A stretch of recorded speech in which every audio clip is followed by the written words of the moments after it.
Vice Chair? No? Okay, great. Let's roll. Okay, cool. You're live. All right, we're live on YouTube, and looks like we have everybody we need at the moment. So, okay. Call this meeting to order of the Planning Commission, a virtual public hearing of Tuesday, May 6th, 2021. Sorry for the 10-minute delay. We had some technical issues. I am Ben Sale, your chairman. The vice chairman is Mr. Waldman. We also have other commissioners on board, Mr. David Iams, and did he just leave? Or okay, we do have Alex Klein. Okay, let's go ahead and get the roll call, please, Tammy.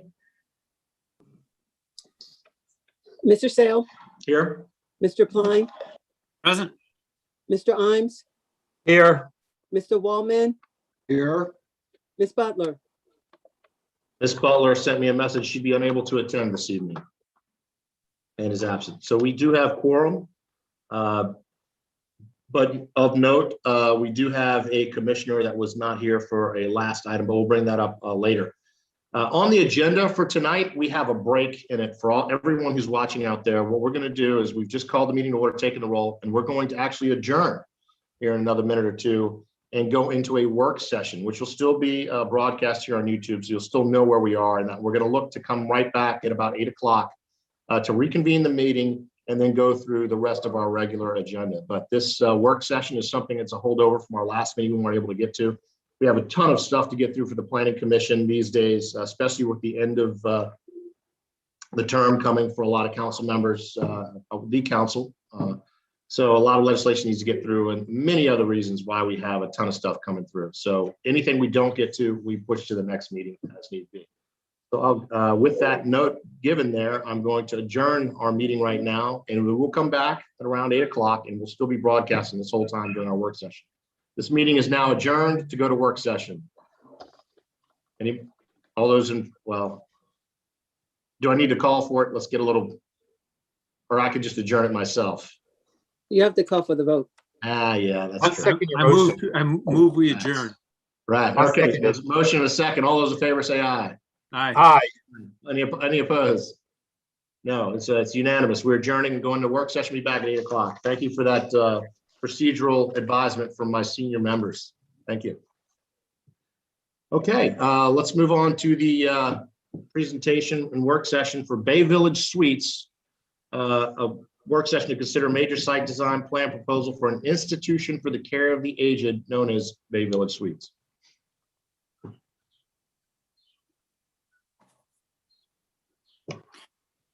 Hi, good evening. Can you hear us?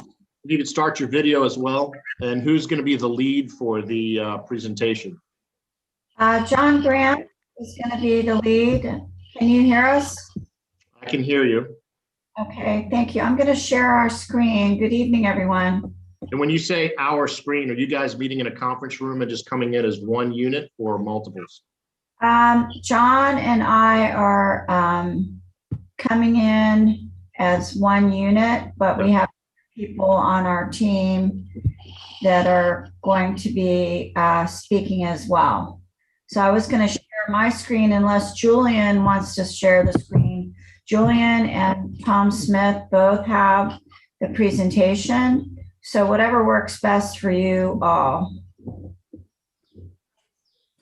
I'll let you handle it. Okay. So we will share our screen here.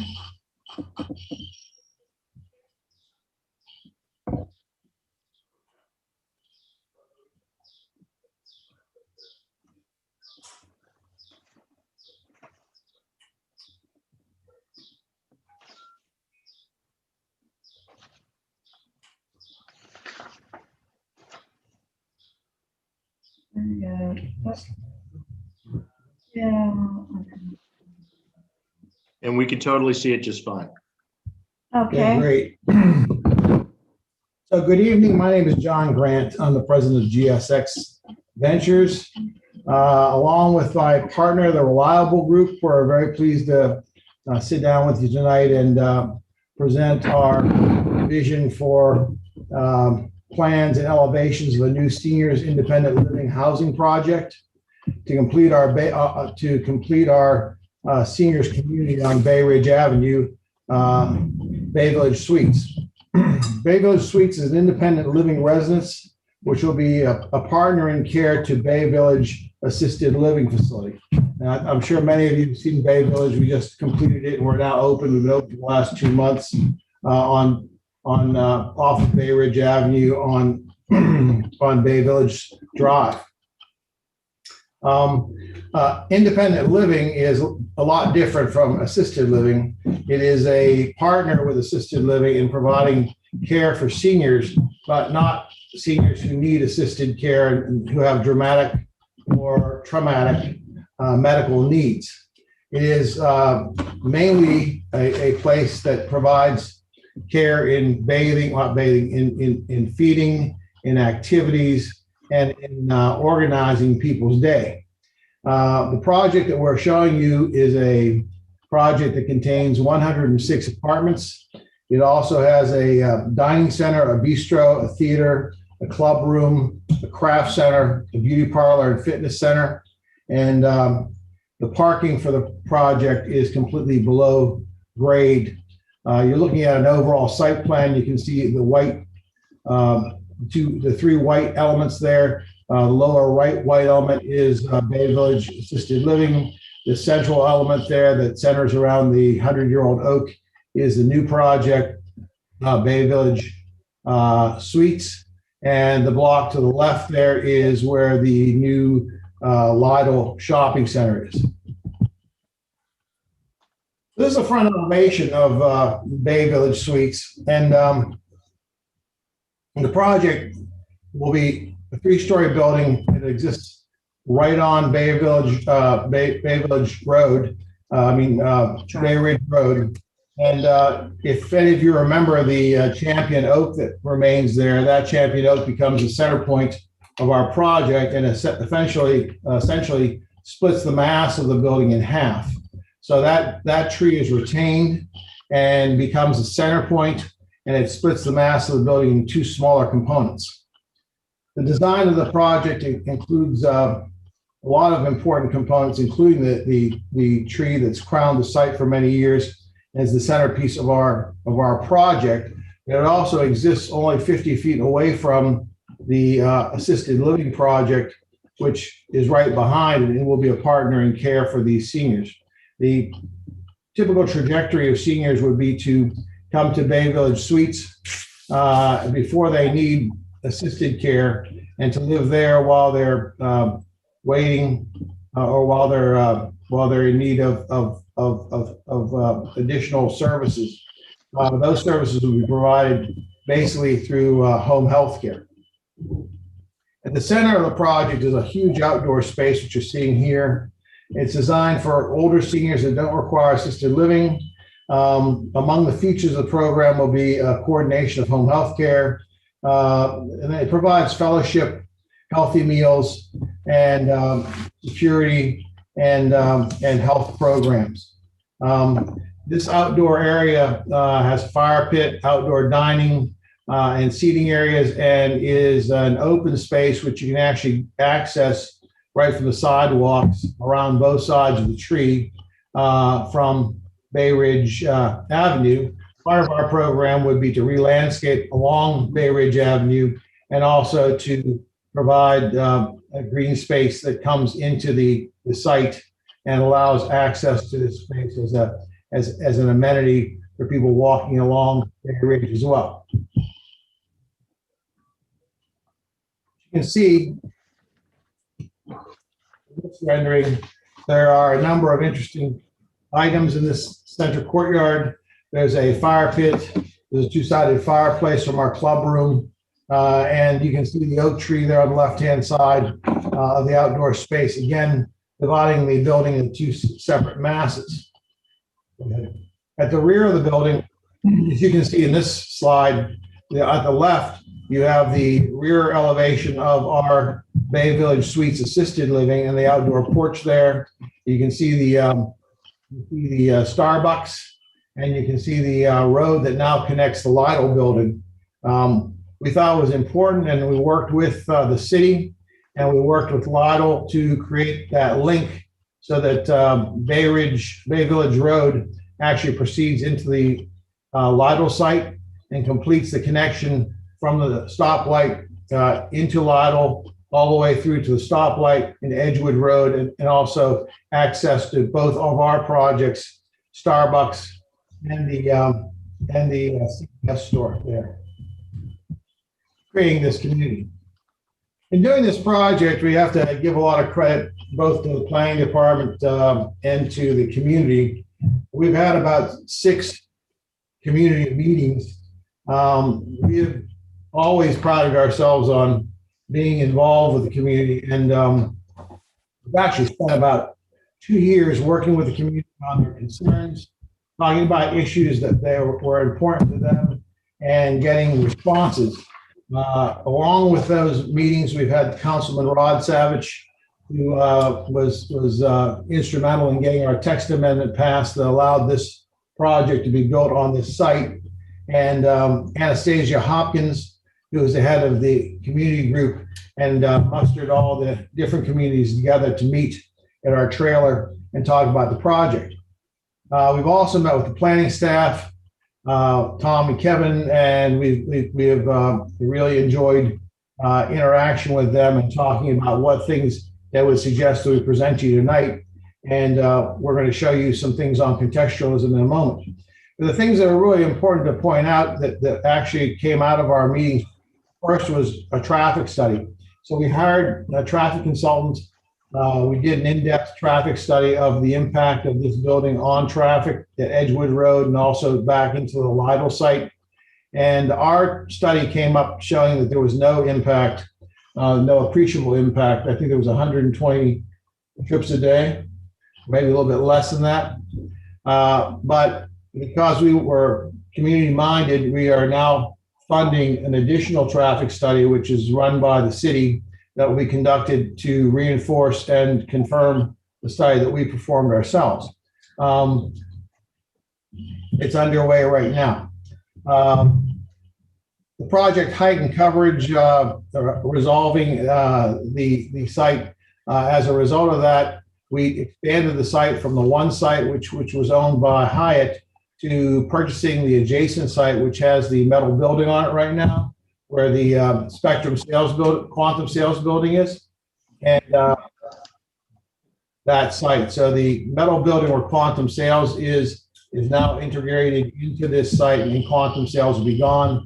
The only curb cuts that are left on that site will be the curb cut that are there from the drop off at Quantum Sales. Beyond that, we talked about the height of the building, and we reduced the height of the building from 4 stories to 3 stories, which is consistent with the residential building across the street, the Gardens of Annapolis. In fact, it's actually lower than the Gardens of Annapolis, the ridge of the roof of the Gardens of Annapolis. There was a definite desire to preserve the oak tree, and as a result, we hired an arborist who will be on later on tonight, as well as a landscape architect, to make sure that the sheeting around the oak tree would make sure that it survived and thrived in this setting. There was also concern that Bay Village Drive would run through the site to the Lidle site to complete that connection, which I believe planning had been working on for years. And because I guess that the Lidle site was no longer a city site, but had gone over to the county, it was hard to reinforce and to enforce. And we made it possible by raising the elevation 4 feet in the back of our building for that connection to be made topographically very easily. And when our civil engineer gets on, he will tell you how we made that connection. We also work with Tom on parking behind the building, access points into the garage at the lower level to make that smoother. We discussed community connectivity, and we also discussed creating local jobs, which there will be a lot of local jobs, probably around 14 jobs, full-time jobs will be generated by this project.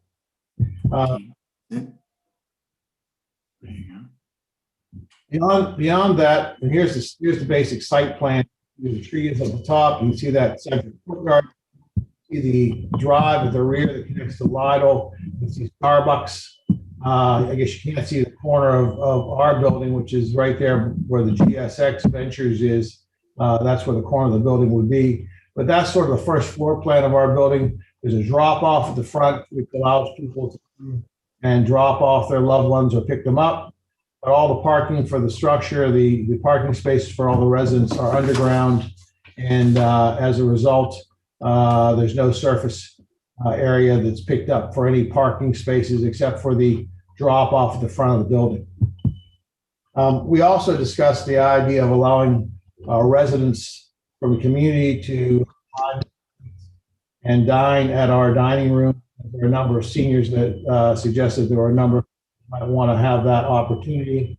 And so we're going to make 50 dining spaces available in our dining room for community members who are interested in buying a meal plan here. We also talked about the idea of trying to organize a community transit for seniors because there are so many senior facilities along as well as Edgewood Road.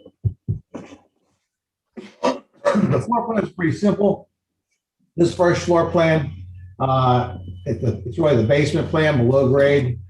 This is the parking garage. You can see the trash compactor is there and the lobby up to the upper floors and stair towers. There are 3 different elevator locations to distribute residents through the building. And this has about, I believe, 89 parking. Okay. This is the first floor plan. As you can see at the upper left, in the brown, there's an activities room and a community room. Towards the center, there's a bistro and a dining room. There's also a large fitness center, a beauty parlor, and a theater. At the top, there are also offices and other rooms. So basically, we have a full set of living support areas on this first floor. The other floors are essentially residential, and we have a mix of 1-bedroom and 2-bedroom units for residents. Those units will have kitchens in them and bathrooms relating to a number of bedrooms that they have. And it'd be a very, very nicely designed, nicely planned facility, as is the exterior.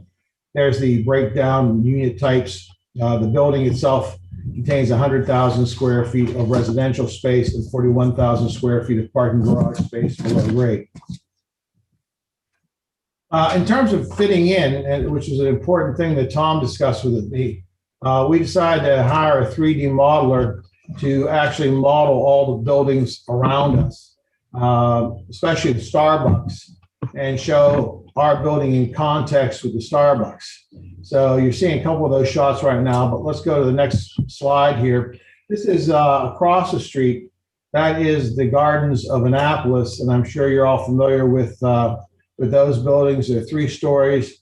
They're mature buildings. They've been up, I think, for about 15 years now, and the landscaping and trees around them have really got them subsumed, but they're fairly close to the street. I think they're set back about as far as our buildings when we set back from the street. We matched the height. Actually, we're lower in height. Our height to the top of our roof is 39 feet. And actually, we may be lowering that because we're exploring using a concrete frame system, which will remove probably 3 feet from the overall building height, because our floor-to-floor heights will be reduced by 1 foot if we use the concrete system. Shot on the sidewalk in front of CBS, looking at our building, and you can see Starbucks in the middle and landscaping, and you can see how all these buildings fit into the context of an urban environment or suburban urban environment. Right. This is the rear, and again, you can see Starbucks. In the distance, you can see Lidl, and to the left, you can see the roof of one of the roofs of our assisted living facility, and how the landscaping and the buildings fit in with each other, and essentially are comfortable coalescing in a peaceful setting. At the front of the building, going along Bay Ridge Road, the tree and the way we have arranged the building splits the mass of the building, so you don't have a long relentless elevation of building. You have essentially one building on one side of the tree and then that deep recess into the courtyard and then across, and the other building that comes forward, which is our reception area, which you see there on the far left. This is another shot of the same space with the tree. This is where the entry is of the building. The entry sets back, and that's where the drop-off is. That is the same curb cut and drop-off that presently exists. Also the setback that presently exists from the Quantum Sales Building.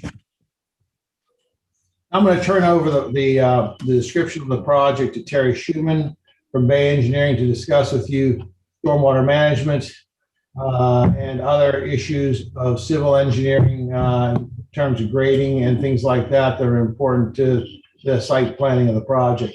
Terry, you there? I am. Thank you, John. Thank you to the commissioners for letting us speak tonight. What I wanted to do is go through some of the site stuff. John did a pretty good explanation. I don't want to be redundant on some of the things he said, but I'll try to keep that to a minimum. This site, what we're showing right here is just our overall site plan.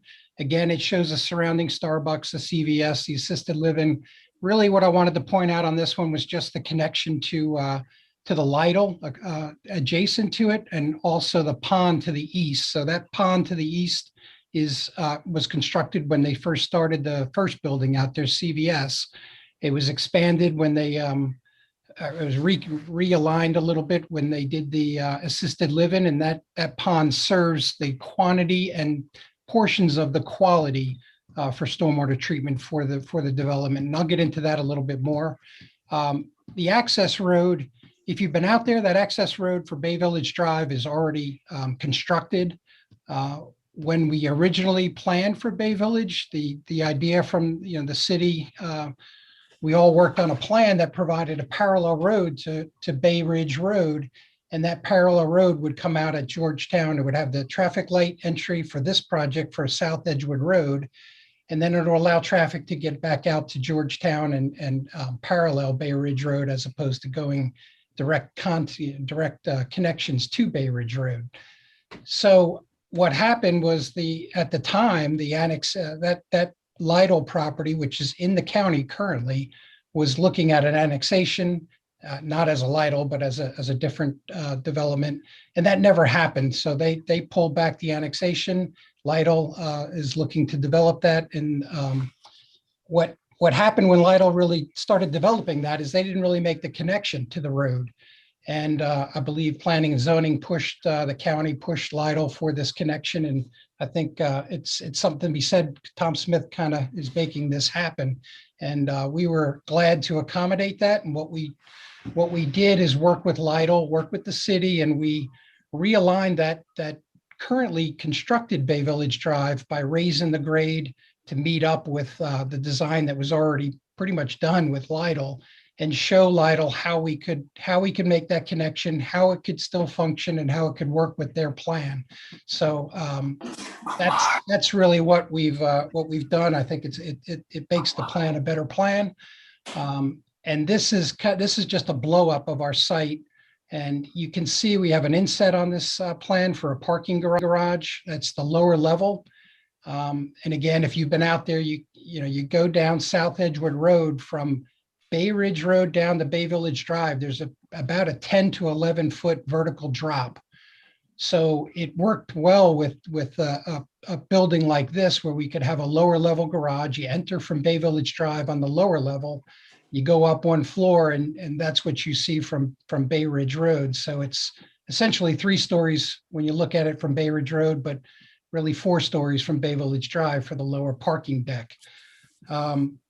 Our property, as we indicated before, there was an off property that was not part of Bay Village Drive, that the Quantum Sales, where the metal warehouse building was. So the applicant here is going to purchase that property, and that'll make our total site area 1.81 acres.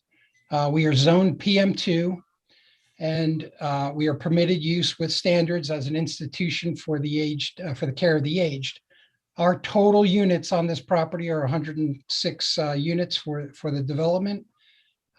We will be served by public water and sewer. Public water is currently out on Bay Ridge Road, and public sewer has already been built for Bay Village Drive when the original subdivision was created.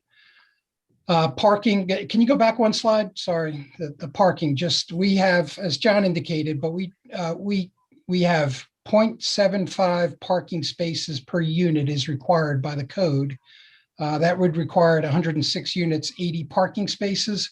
We have 88 in the garage and 36 on surface in Bay Village Drive, couple spaces off of Bay Ridge entry, and for a total of 124. So we meet the parking requirements for the site. Next slide. That's the grading. I think we talked about that before, and if anyone has any questions, we can come back to it. Go to the next slide. So for the final slide, I just wanted to show you the stormwater management. As I said before, we are served by the pond and all the infrastructure that was built with the original construction for Bay Village. We are going to be considered new development. And with new development, we are back when the original pond was built, it wasn't at the current standard of 125% for requirement for the city for stormwater management. So we are going to have to, upgrade our water quality on site. We will meet the 125% requirement, and we're going to do that in the form of, we have a bunch of a couple of microbios around the site. We have some stormwater microbio areas in the courtyard above the garage. And then we are also providing a bunch of perimeter planter boxes around the perimeter of the site that will handle roof drain. Portions of the roof drain can tie into this elevated sort of foundation drains around the perimeter of the site that will serve for stormwater management.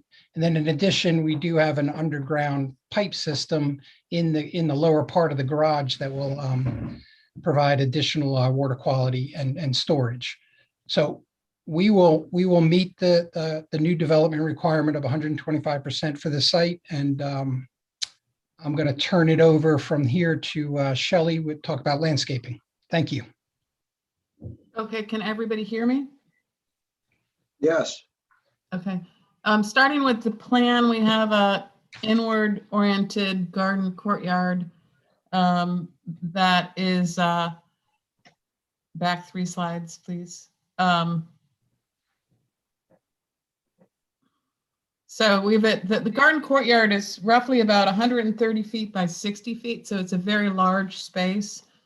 It's kind of an inward oriented design in that it's pretty much framed on all 4 sides. The view goes out towards the large tree, which is represented by the black dot. The tree has an asymmetrical crown over the years because of overhead utilities. It's a little oddly shaped, but it does give a lot of scale to the space and kind of that focal point.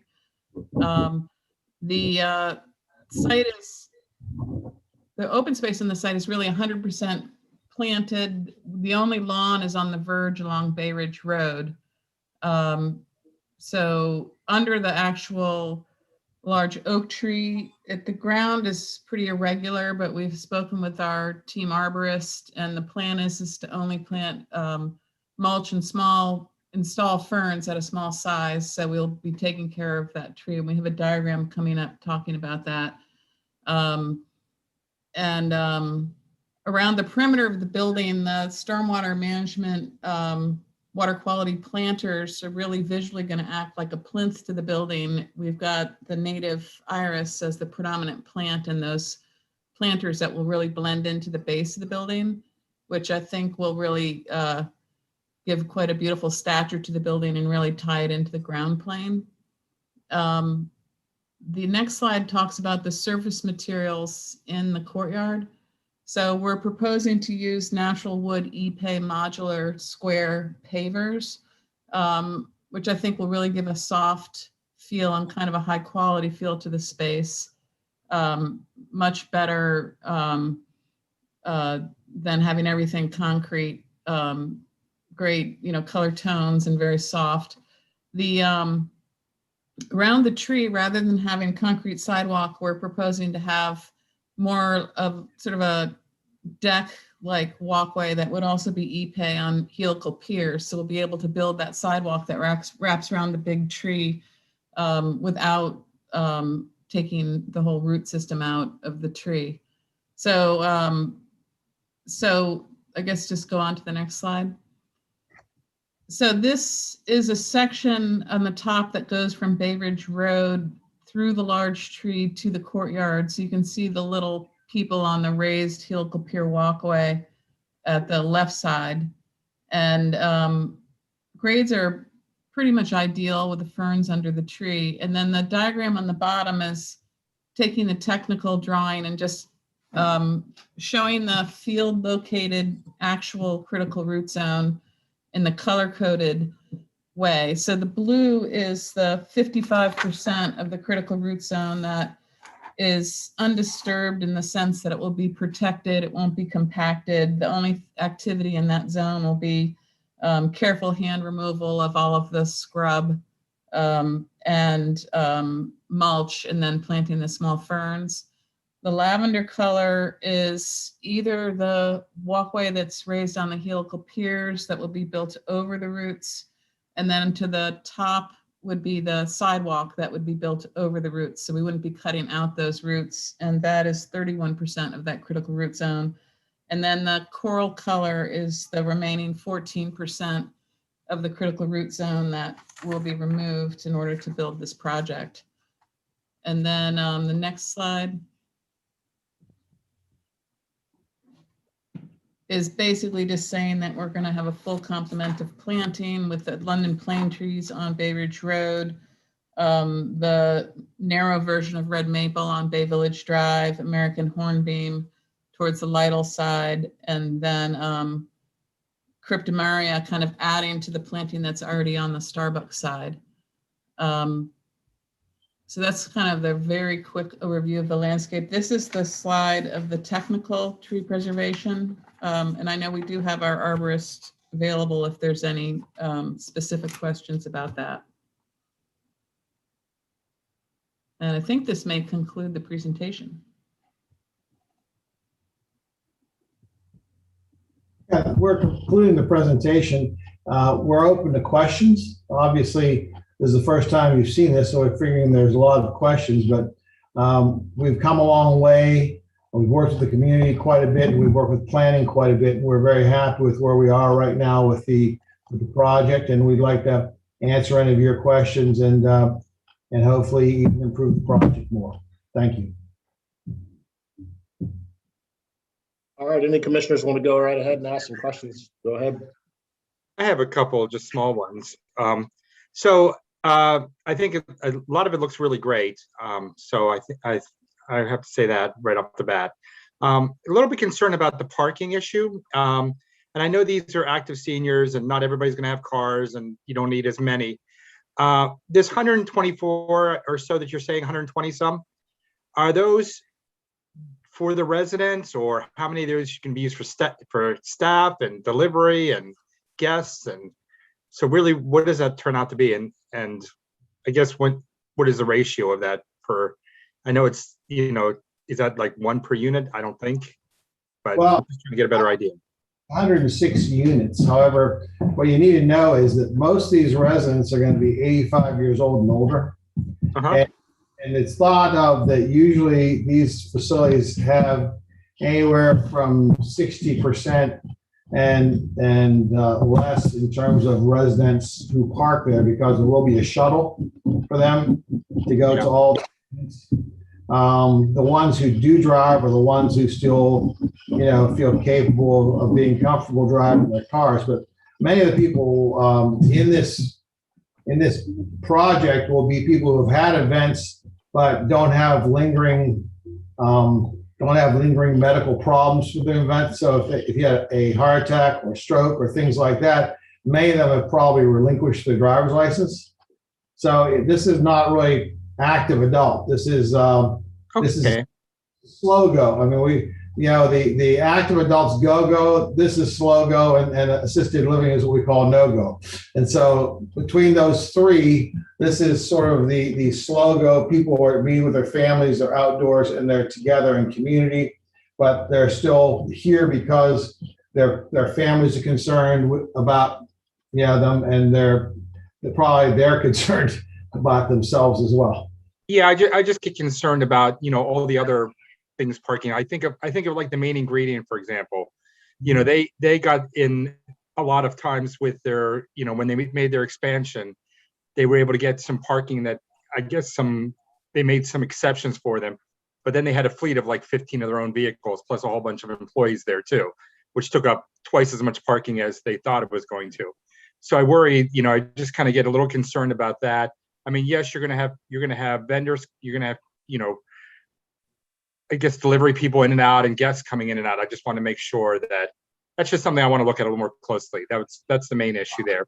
I am a little concerned about anything when you talk about Georgetown Road in the way it affects other things around the community, but I guess it's not really an issue at this point. I think the Georgetown Road, the way it's designed, is a really bad design right now, as the city did a long time ago, about 30 years ago. So I just get concerned about dividing the community across Bay Ridge even further than it already is, by adding more traffic there. But I think that's a really small part of this. So thank you. I look forward to learning more about this. Yeah, I'll jump in here. So just follow-up question on the parking from what David mentioned. Just curious, are you planning on having those spots a la carte? So if you want one, you basically have to pay for that separately. Is that how you're planning on doing that? Well, typically it's additional cost for a parking space. Yes. Yeah. Okay. I was just curious. I applaud you for doing it that way and not baking it into the cost.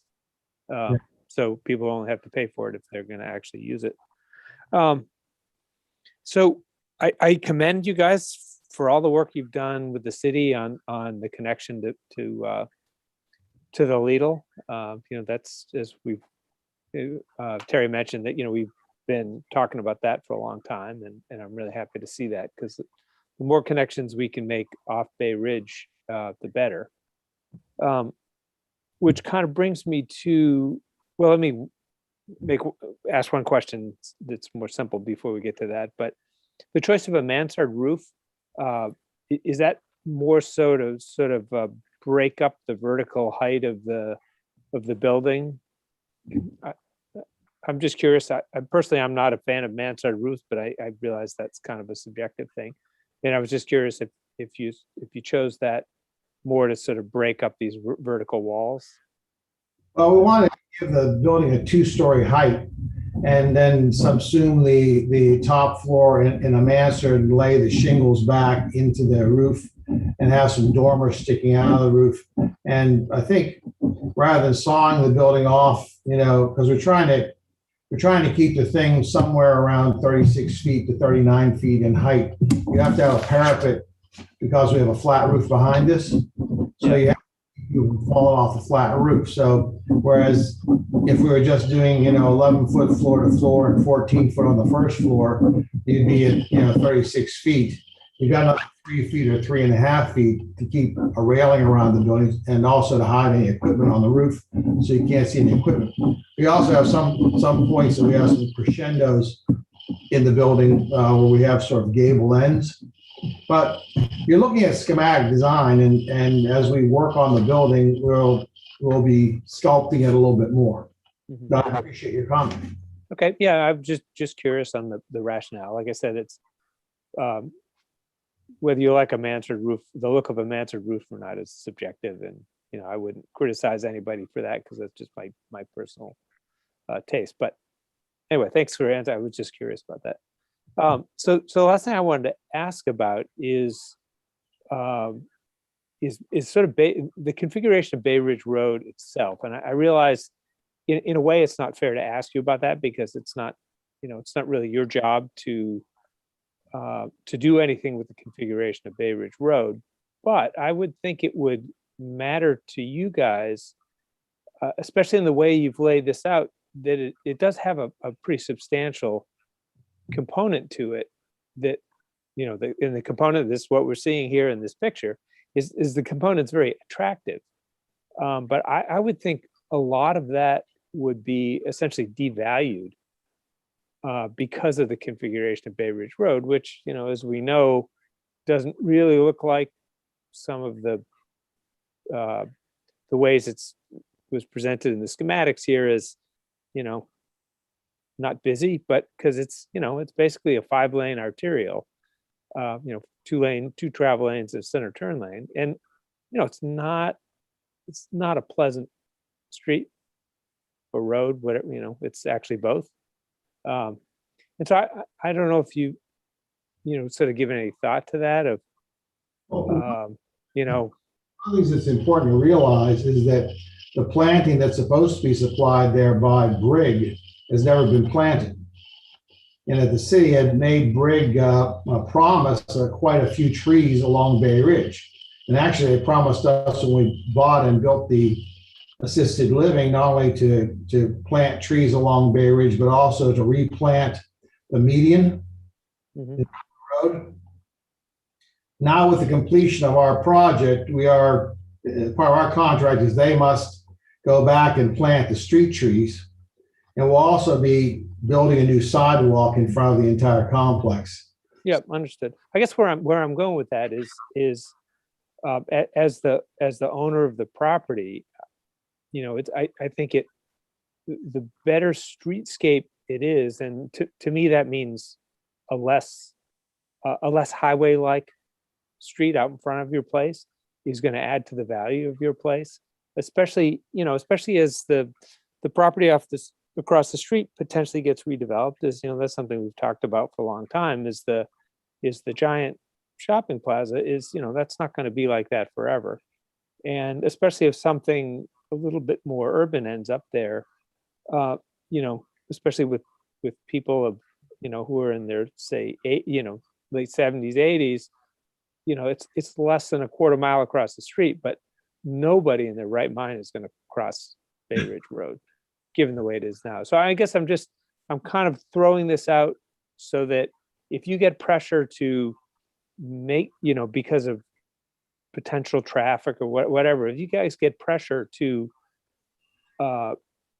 make Bay Ridge more auto-centric, I would ask you to push back on that, because you would think it would devalue your property.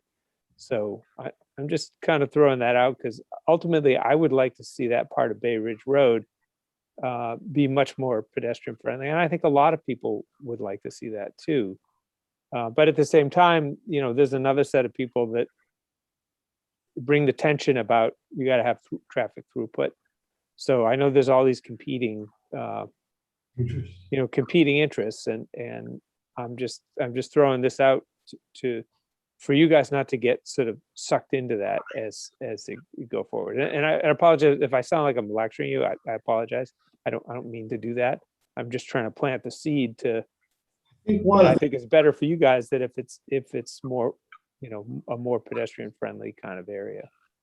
I think that you're pointing out, and it's a very important point, is for years you've had 5 derelict houses there and a derelict bar and a crappy shopping center, which is still a crappy shopping center, and all of the sidewalks have been half-assed. Yep. That's that architectural term, half-assed.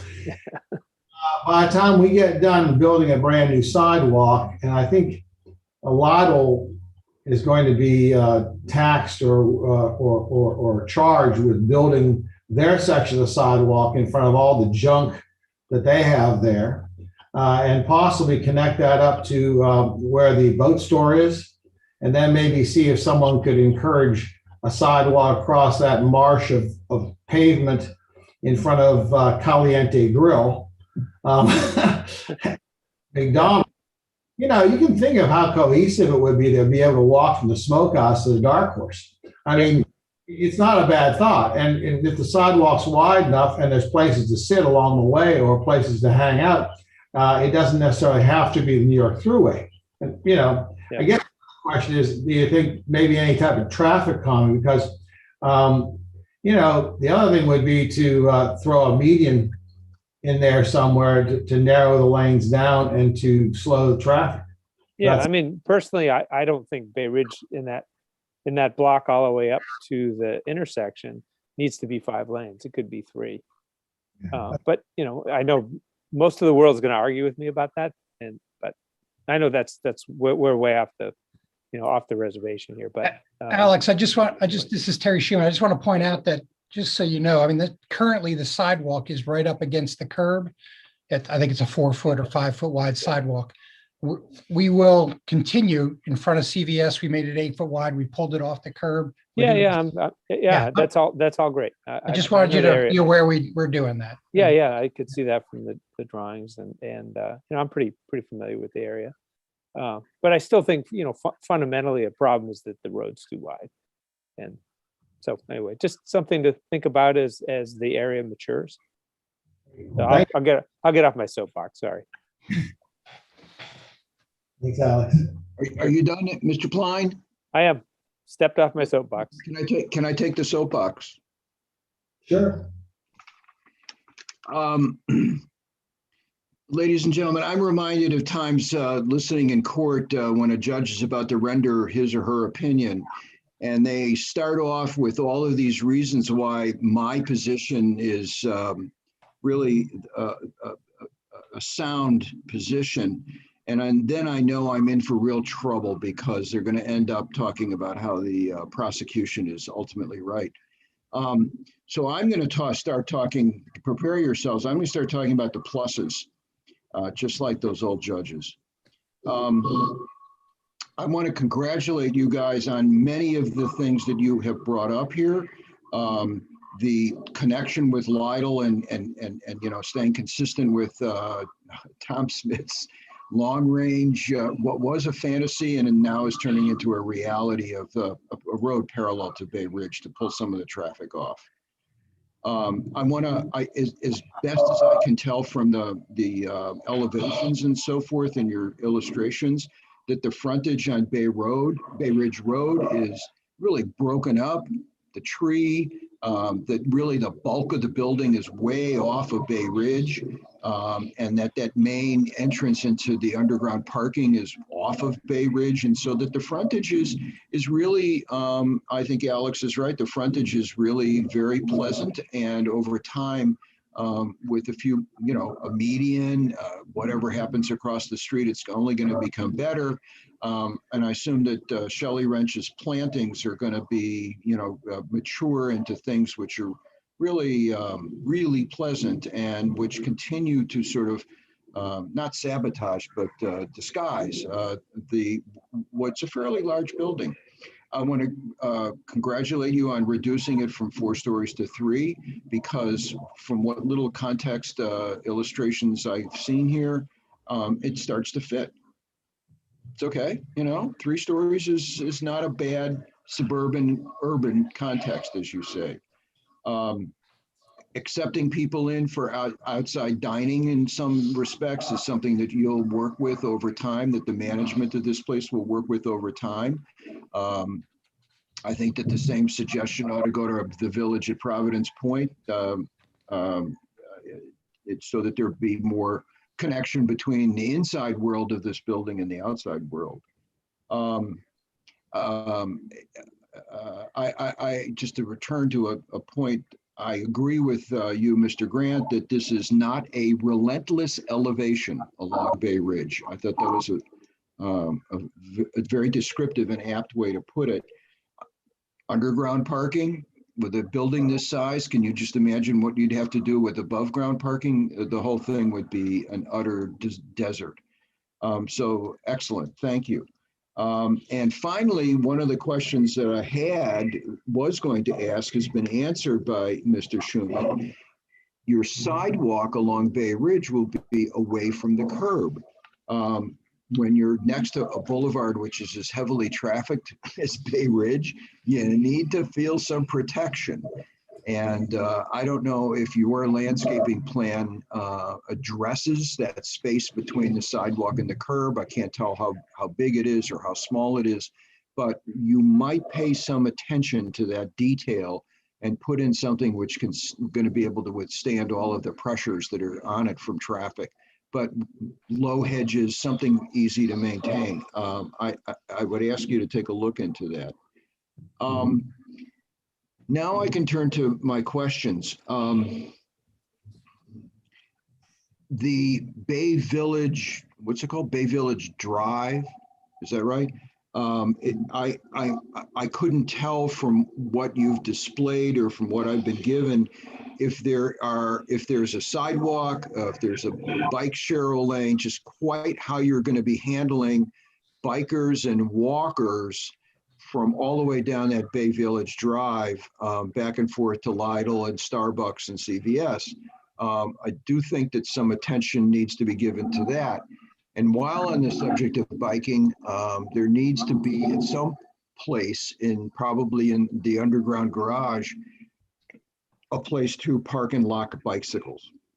And I also, as part of that connectivity that Bay Village Drive could provide and will be providing, but how much more can we extend it? And that question is there any way to connect it off to Quiet Waters Park, which is probably a question better addressed to planning and zoning, but that really is the ultimate goal. If not by automobile, at least by walking, because some percentage of your residents are going to be walkers, and Quiet Waters Park should be something which is within their, which is achievable and without going onto Bay Ridge Road. So I'm not familiar enough to know what's going on with the properties, the city, county properties, but somehow, even if it's just a walking path, there needs to be a connection all the way over to the Quiet Waters entrance or to the library, which will give you access to Quiet Waters. So that's, I think that there's been a lot of pluses will come out of this in terms of primary access through the back and off of Bay Ridge is going to be, and it's going to be really beneficial to that signalized Edgewood Road intersection. Moving to the tree, from traffic to tree, I cringe. There have been so many large trees, which there have been great efforts to save, which have ended in abject failure. There was one in front of what's Friendly's or whatever it's called now.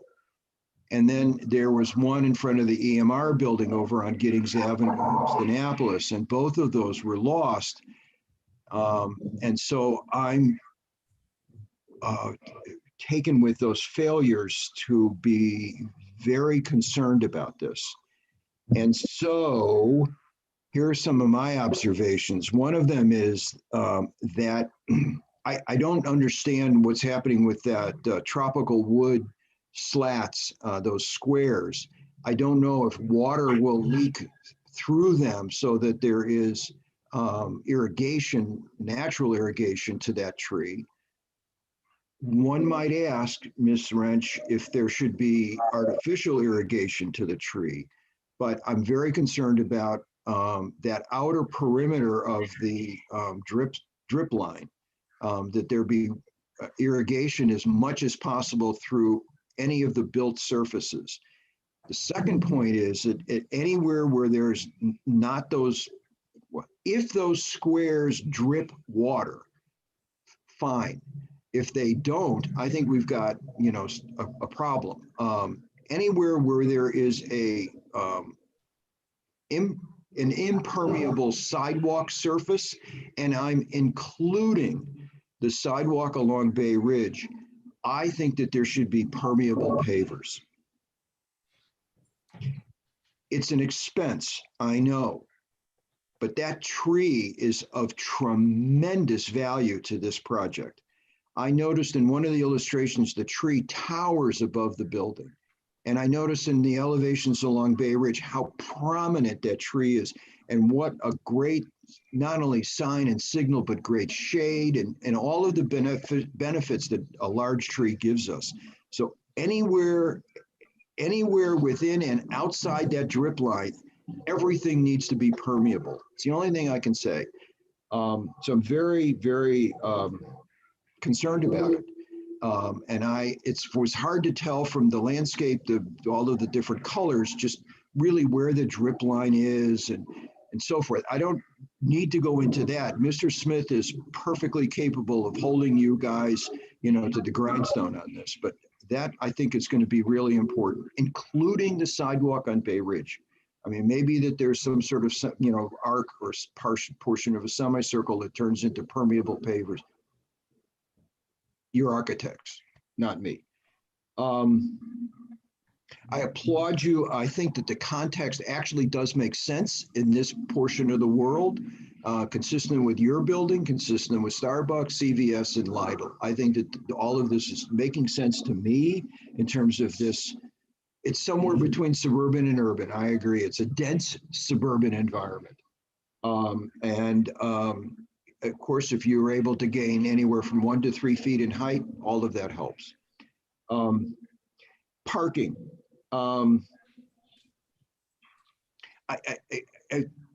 couple of questions. What is your experience in the actual percentages of people in slow go living circumstances who actually drive and use a parking space?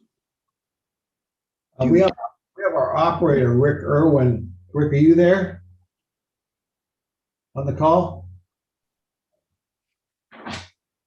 No, Rick never seemed to log in. Okay, so I'm kind of interested. I sense, like, as you suggested or intimated a while ago, that maybe 60% are still driving, or was it 60% are not driving? I don't know. But the question then becomes, what happens with the vacant spaces? Where is staff going to park?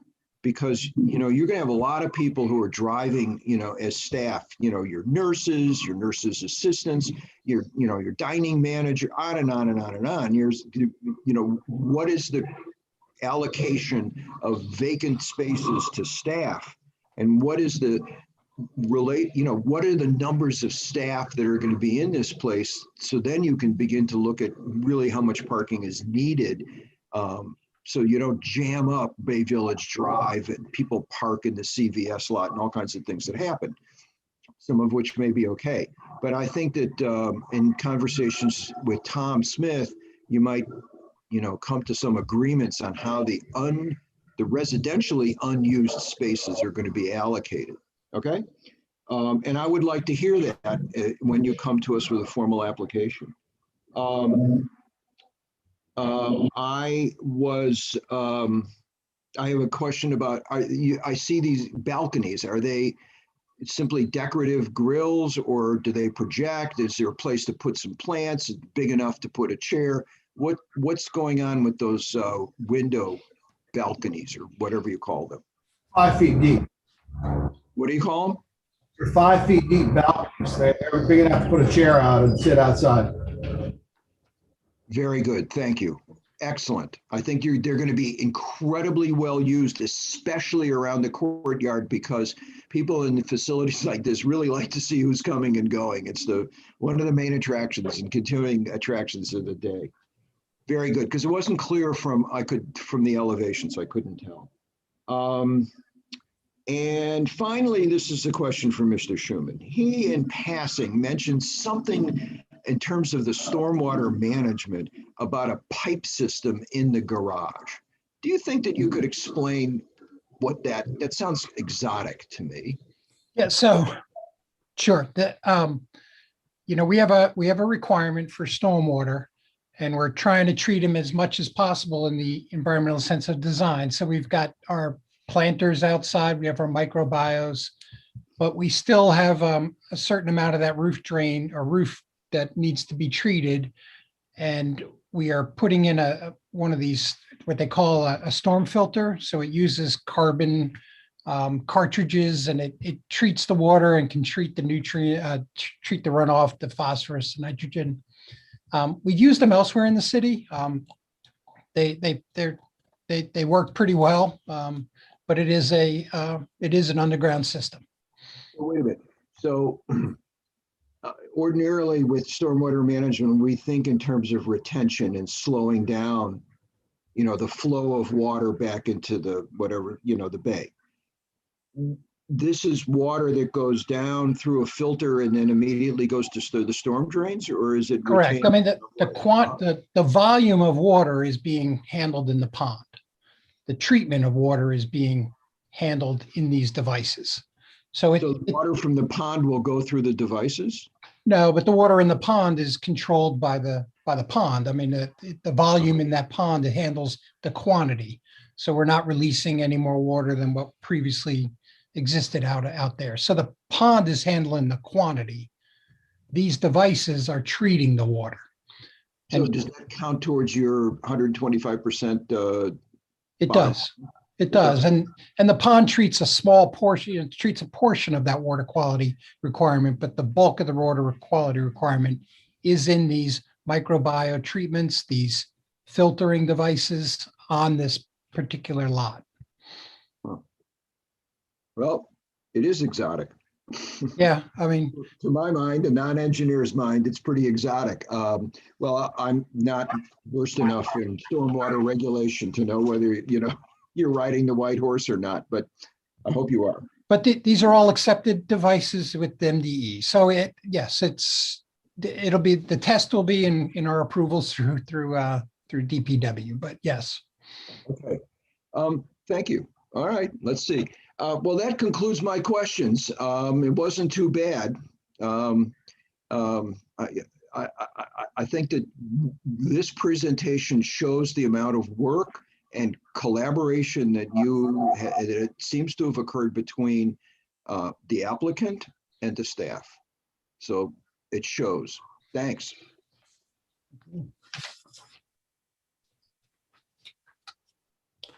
Bob and the community. Oh, that's John Arison, our community spokesperson. No, it's good. No, just to get on my soapbox for a minute, the developers who go to a community and listen to what people have to say usually come back with good ideas, and it makes their projects better. And it paves the way, it softens the way as they go forward, because the concerns have been heard and met early, and people have good ideas. Anyway, so yeah, the community, it sounds good.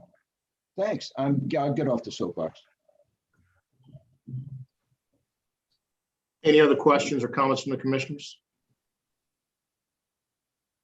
I've got two quick points. The first, I was with Dr. Nash on the Forest Drive Eastport Sector Study Task Force, and they just submitted their findings and report to the City Council. We have yet to really review that or bring it up in our own meeting, but I presume that they would, not like anything that would increase traffic. I personally think this is a good development. I think it's well done. And all the commissioners hit all the points that I would have asked questions about. So I have nothing further other than the drainage from this development, the runoff that would go down to French drains are not processed by sewage, just water runoff on the street. That's going to obviously go downhill to a point. And then how does that egress the property? Can you bring up that slide with the drainage and tell me where it actually goes down to and what drains? Is there any drains that then go under the street and then out to where? So, yeah, so it goes into storm drains that already exist in Bay Village Drive. Okay. And those so everything will go underground into. Use your cursor for the. Yeah, I don't control the cursor, but maybe Michelle, can you go back to go one more, I think. Yeah, so our site, there is storm drain underground down Bay Village Drive to the pond. Maybe you can circle the pond. So that pond exists today. So it'll outlet into that pond. That pond has a pipe system that goes out beyond Arundel on the Bay Road. And then it discharges back behind the tennis courts back there. And ultimately goes to Lake Ogleton and out. Okay, behind, but all underground before it hits Lake Ogleton, or does it reach above? No, it goes back behind the nursery, back behind, back behind the nursery right there on Arundel on the Bay Road, the plant nursery. That it discharges right there and then it open swells down the lake, eventually gets to Lake Ogleton through culverts across roads and channels. So, Okay, I'm trying to bring that up. Not, it doesn't go down Bay Ridge Road. It goes down Arundel on the Bay Road, you said. no, it goes across Arundel on the Bay underneath with a culvert, a pipe. Okay. Then it discharges into a swale, and that swale essentially goes toward further down Bay Ridge and then crosses Bay Ridge. And is that the one that goes right through Powell Park by the parking lot? Yes, correct. Yeah, I'm very familiar with that. Is there going to be any improvements to that ditch, that open ditch, or whatever you'd want to call it, to where it goes through Powell Park and under and out there? Because there's, I presume, and I'm extremely familiar with that area. I'm director of baseball facilities over there. If there's no improvement to the downstream flow, we're going to see some kind of backup going there. I mean, it's something that can be easily handled, but if you're developing your project down the way, who's going to take care of that? The effect down the road. Yeah, I mean, the pond for Bay Village is still in construction mode, if you will. It hasn't been converted to a permanent basin. Yeah.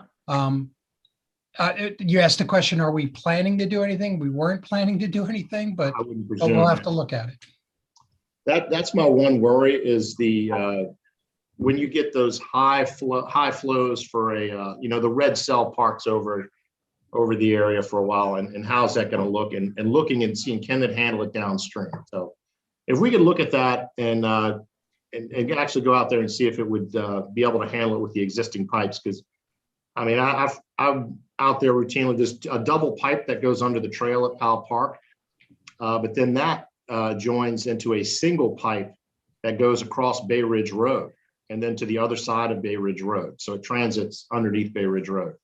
And that single pipe, I'm wondering if it's going to have enough availability. So if you guys could take a look at that, it'd be appreciated.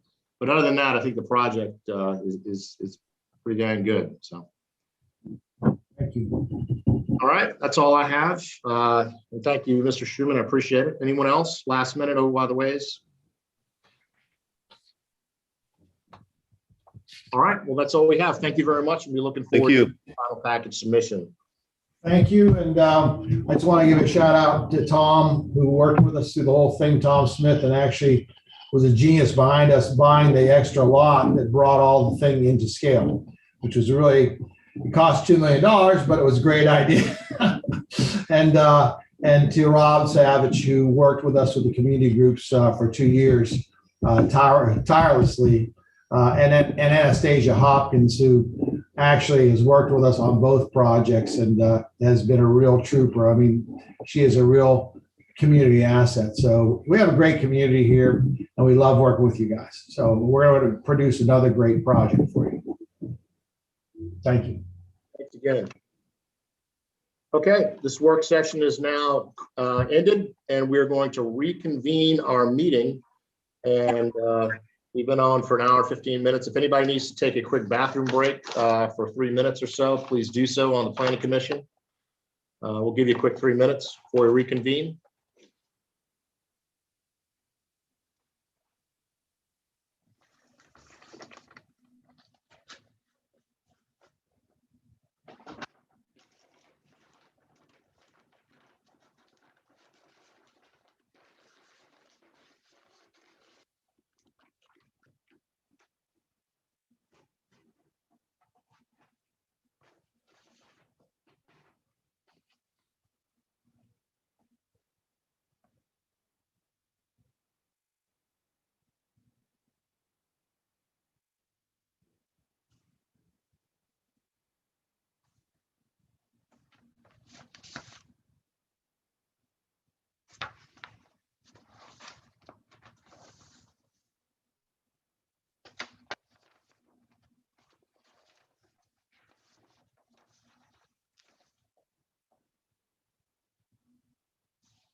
Okay, I think we've had the requisite amount of time.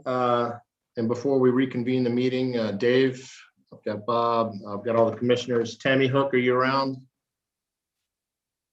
I'm here. Excellent. All right, that's enough. We'll go ahead and reconvene the meeting.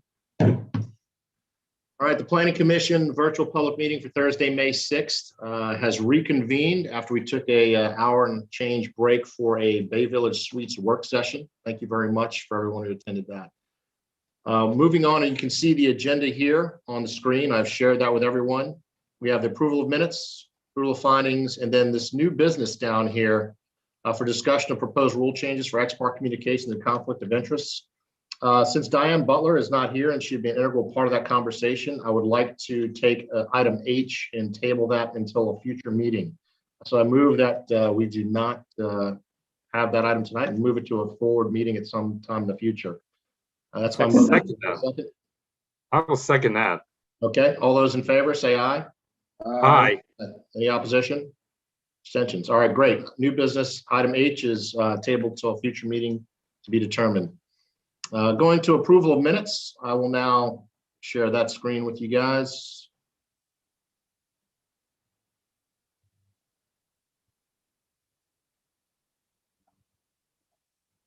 Here we go. From the April 15th meeting. Does anyone have any issues from what they've already read with that, or would they like to see it on the screen? I'll just go ahead and show. It looks like Bob's looking. I only saw one minor typo. Okay. It was just in the last paragraph that you're showing. It should be Ms. Fogarty. That's all. Probably an autocorrect problem. Miss Fogarty. Yeah. Thank you. Welcome. That's the only thing that I saw.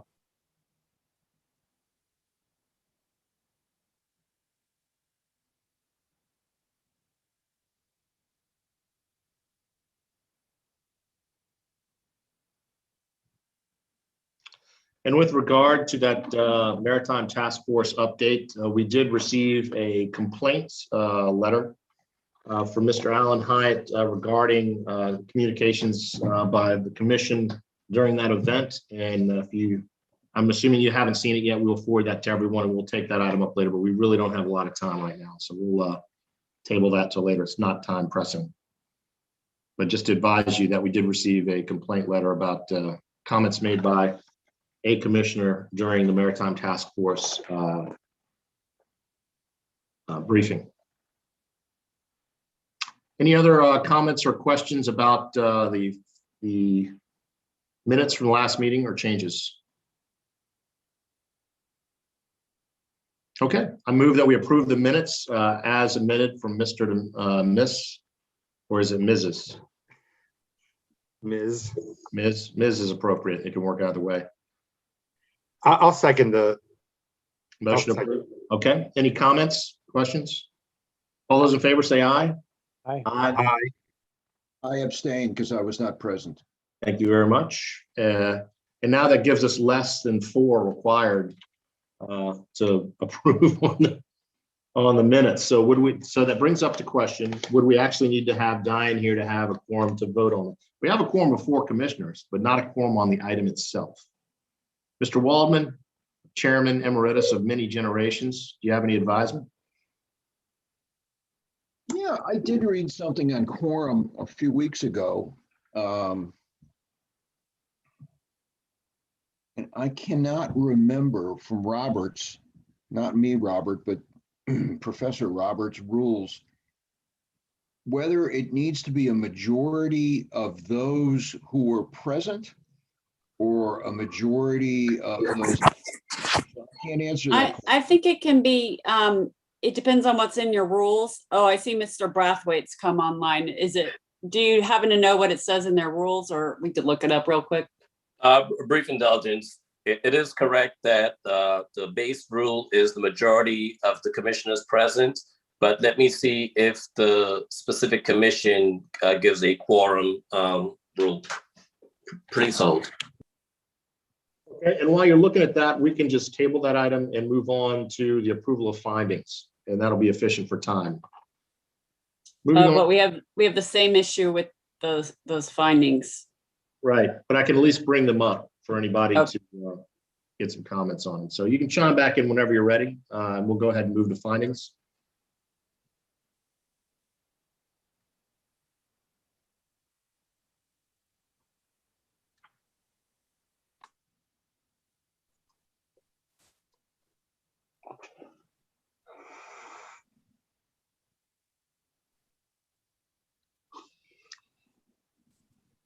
Okay, and for the findings, Mr. Waldman was not here during that time, but Ms. Butler was, and now she is absent today. But let's take a look at those findings. Just for the bulk regulations, fairly simple matter. We know the analysis. Let's go down to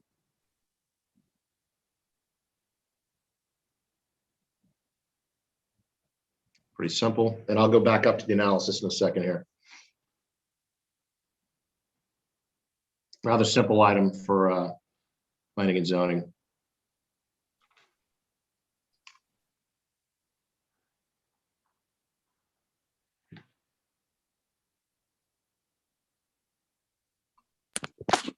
So I'll bring it up for office law. I'm ready to report when ready to receive my report. It's totally ready right now. Okay, so I looked through the section on planning commission. The planning commission does not have a quorum definition in the code, meaning that you are free to be the majority of the commissioners here assembled. If you have a quorum to do business, then it's just the majority of people who are present, even if there's extensions. Mr. Braithwaite, they do have a section in their rules on quorum and voting, but it just says what you said, that 4 members constitute a quorum, and that decisions on any application or other matter shall require the affirmative vote of the majority of the quorum. So I think that is 3. Yes, it'll be 3 Okay. of 3 So voting they members. can go ahead and vote on both of those items. So to be sure, it refers back to the quorum, which you have to have a quorum of 4. But then you have to have the majority of the quorum. Yes, But when and the you're, majority is 51%. but when you have an item that crosses meetings and the quorum content of persons changes, does that change? I would think not, because the action is not until you vote. And then, so as people incompetent to vote, if it deprives you of a quorum, then you probably can't move on that. But if you have a quorum, then you can vote. If the people participated in all the other things that are required of a voting member. Okay, but so if they didn't participate, they can't vote. So Right, Bob can't vote on these 2 items. I think that unless Bob has listened to the previous meeting, you have to have, if you only had 4 people at the last meeting who, for the first part of the hearing on an item, then you have to have those same 4 people to vote on it at the next meeting, unless someone who was absent at the last meeting and is attending this meeting has listened to the prior hearing. We've had this issue with Board of Appeals, and that's the way it was determined that it needed to work. And I concur. Okay. So, Wait. Let me make sure that we understand, Mr. Braithwaite. You had a quorum at the last meeting, okay? And at this meeting, you have only 3 people who were present at the previous meeting. You're saying that you have to have all 4 present? Or are you saying that we do have a quorum tonight, but only 3 people can vote on minutes and findings? So because the 3 who are present and there is a quorum, so there's a separate question as to whether there's a quorum, and the quorum is satisfied. You have 3 people that were present. All 3 people unanimously must concur, because then the 3 people that are present will be 75% of the other quorum in Gotcha. order to have the majority. So we can vote the vote is, well, there needs to be a unanimous 3. Yes. Yes, because otherwise you will not have a majority. Very But good. you can't vote, Bob. What was just said. I'm fine. Okay, also on the separate item though, what if Bob had reviewed all of the recording of the last meeting? Would that make him an eligible member to vote? Yes. Yes, consistent with Mr. Rouse shared. Okay. And I don't think it's really a problem with voting on the minutes in the findings so much as will be an issue with the first piece of legislation, which is short-term rentals, which is continued from the last meeting. I don't think you can, unless Mr. Waldman listened to the meeting, I don't think you can vote on that. I think that's really where it becomes more difficult.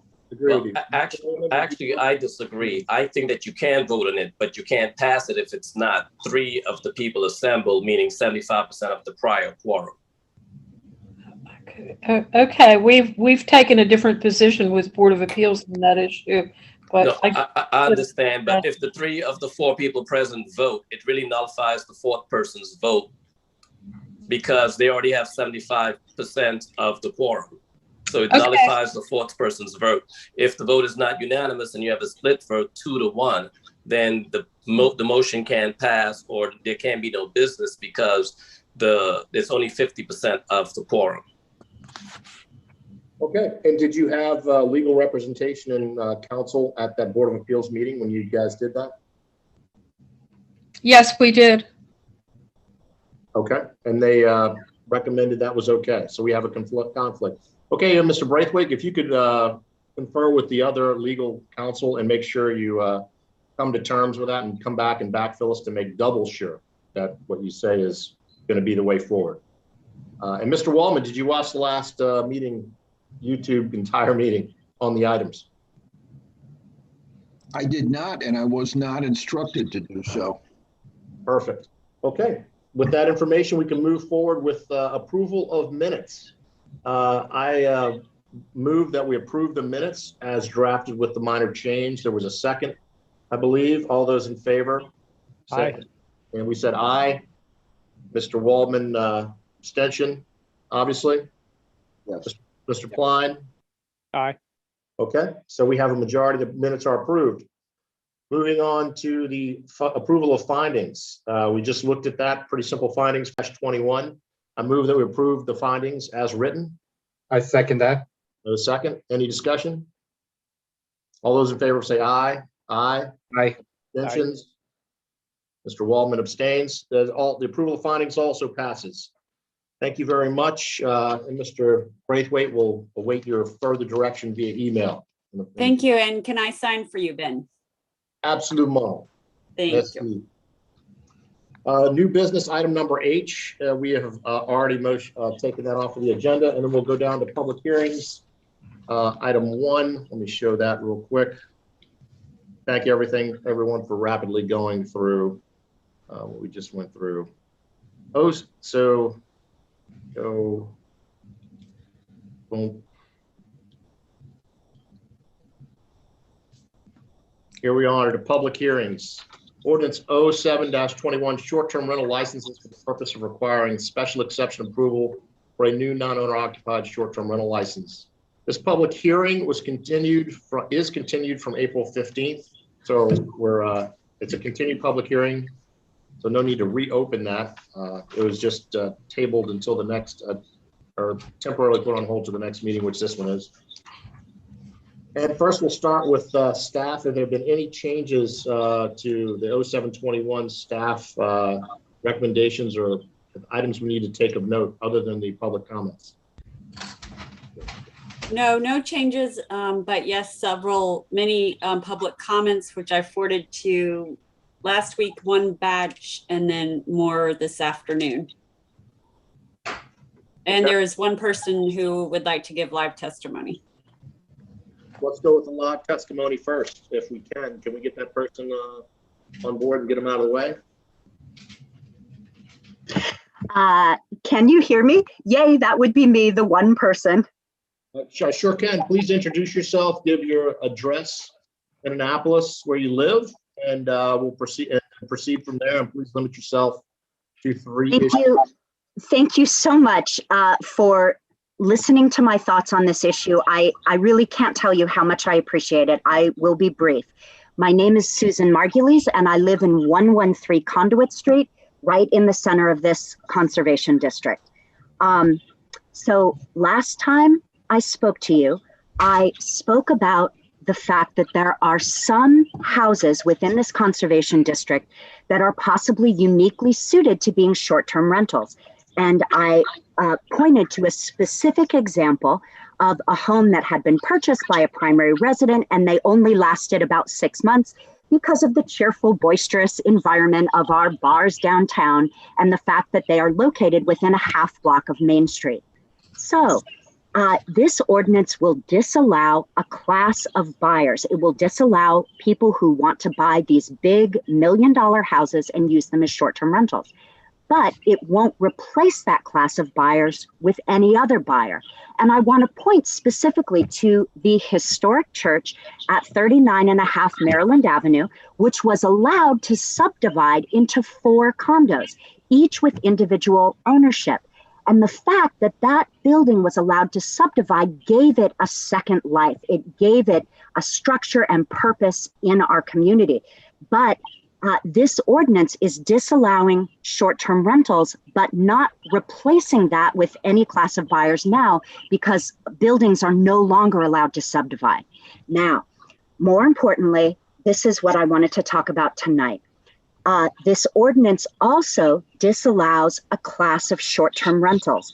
And there seems to be an implicit assumption that if you disallow non-owner occupied short-term rentals, that owner-occupied short-term rentals will step in and fill that void. And that is not true. And I really wanted to highlight that. This group, this body, never held hearings on 02619. The original short-term rental legislation was never put in front of this group. A public hearing was never held by this group. And so you may not be familiar with the details of that bill as it pertains to owner-occupied short-term rentals. And I'm not going to revisit that. I'm simply going to point out that in 2018, Rockport Analytics did a study. And at that time, there were 502 active listings. Now there are only 155. That means that 350 are gone. And it might be a reasonable assumption to think that the pandemic had something to do with that. And that probably is very logical. But if we tunnel in, and I'm going to give you some anecdotal evidence and then some hard evidence, if you look at my half block of Annapolis, if you look at my 75 yards of Annapolis between Duke of Gloucester and Union Street on Conduit, prior to the passage of 02619, there were 4 short-term rentals on that street. 3 of them were owner-occupied, and 1 of them was a standalone Airbnb, investor-owned. That standalone Airbnb has thrived during the pandemic, but all 3 owner-occupied hosts are gone, and not because of the pandemic, because of 02619. And right now, if you do a search on Airbnb, if you try to find a room in a private home anywhere in Ward 1, forget just the Conservation District, if you try to find an owner-occupied host-present Airbnb, there are 3. I want to make that clear.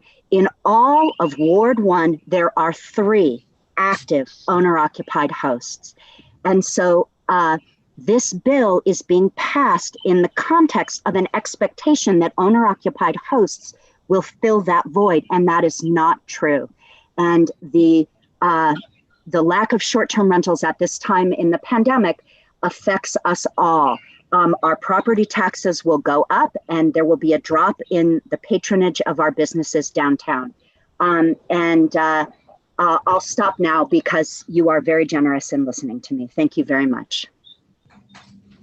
Okay, thank you very much, Ms. Margulies. Can I ask a quick question? Go ahead. Yes, please. Yes, please. Yeah, this is Alex. Fine. So of the properties that you mentioned in that last statement, how are they being used now? Which properties are you referring to exactly? The examples you gave of the ones that were not. There was not the investor-owned one in that block. Oh, yes. There are simply primary resident, full-time owner-occupied homes. And all of us. So those are people just living in their homes rather than. Exactly right. Exactly right. Some of us used to rent a guest room in our home, and some of us used to rent our whole home very occasionally when you go away for a weekend or something like that. Okay. And no, you answer my question. That's fine. You don't have to go on. I okay. Just wanted to answer that question. Thanks. I will stop. Chairman Sale, I did also want to mention that Alderwoman Tierney has introduced an amendment to this legislation that I have just forwarded to you. She can probably explain it better than I, but I wanted to mention that before. Sorry about that. And this is Joe Braithwaite from Office of Law. I do have the recommendations for the Office of Law. Recommendations for what? Voting. And that's a previous item. Do we need to do that now in the middle of this? No, I'm sorry. I just wanted to let you know when you're ready, I'm ready. Okay, well, we'll do it right after we get to this and we'll revisit that. Okay, so we're in the middle of the public hearing. We've got a lot of public hearing items, comments for this legislation to go over. I would have liked to have Ms. Tierney's thing earlier, but we'll go back to that. I think that's important. So let's go back to that, and then we'll table all the comments for the public hearing and roll through that. So Ms. Tierney, can you have the play to us? Or do you want to get a chance? Use your space bar for mute. That might help with the dog. I couldn't hear you because of the dog barking. What did you say, Ben? Okay. Repeat your question. Would you like me to display your item, or Sally, can you share it real quick if you have it open? Because I don't have the amendment. Yes. Yes. Julian, would you mind sharing it? I just emailed it to you. I mean, if you emailed it to me, I can bring it up. Let's go look. Okay, I emailed it to both of you.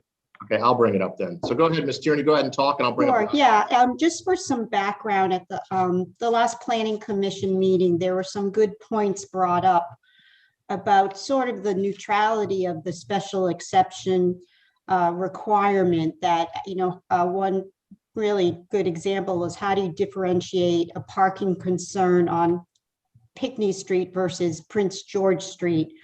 Some would think that the special exception requirements could be interpreted as generic. And so I looked back, and I had attempted to do this before. There are some special conditions for bed and breakfasts, for example. And I worked with Jack, with the law office and Dr. Nash on what were, discriminatory, what were appropriate. And we came up with one, and that's what this amendment does. And to add a special condition, you have to add a section, which is H. We added H at the end of this chapter. And I think this is this condition was found in restaurants. We do this for restaurants, and I think this is really applicable. It's simply, if you go down to H, down at the very bottom.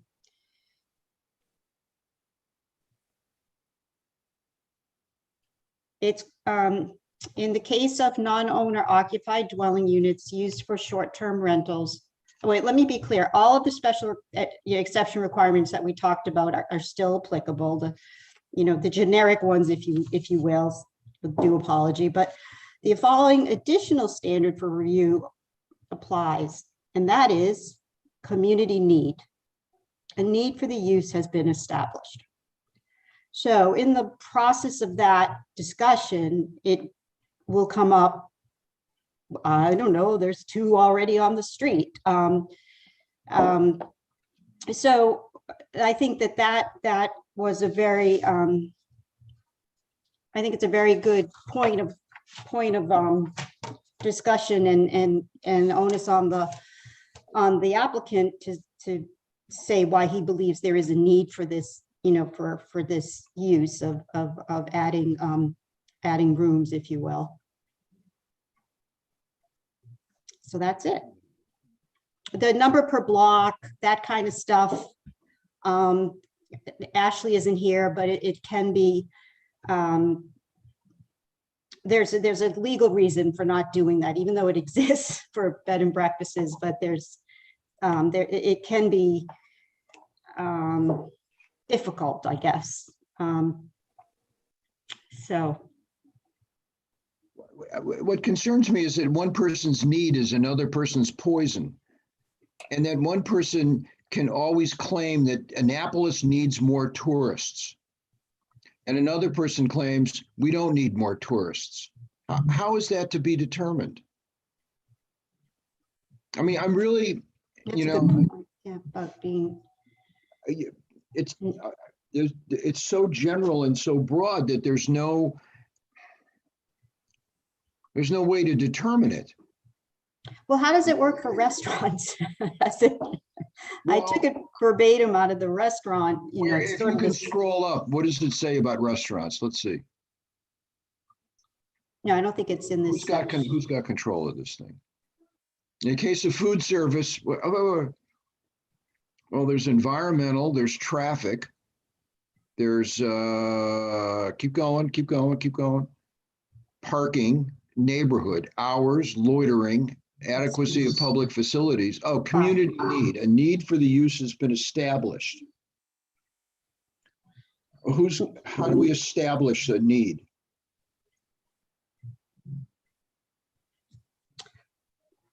I don't know. And in the Board of Appeals discussions, I don't know, maybe Jackie Rouse could tell us on how it has been brought up in the past.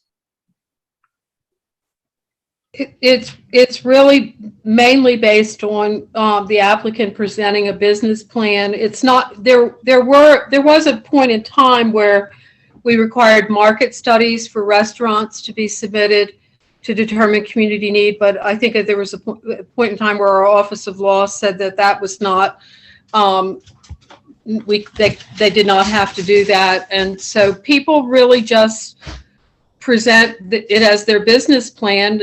With the case, if so, for example, if a restaurant is expanding, they might take a survey of their existing customers. They might say that they have, they often have a long wait for people to get in, and they can't serve their existing base.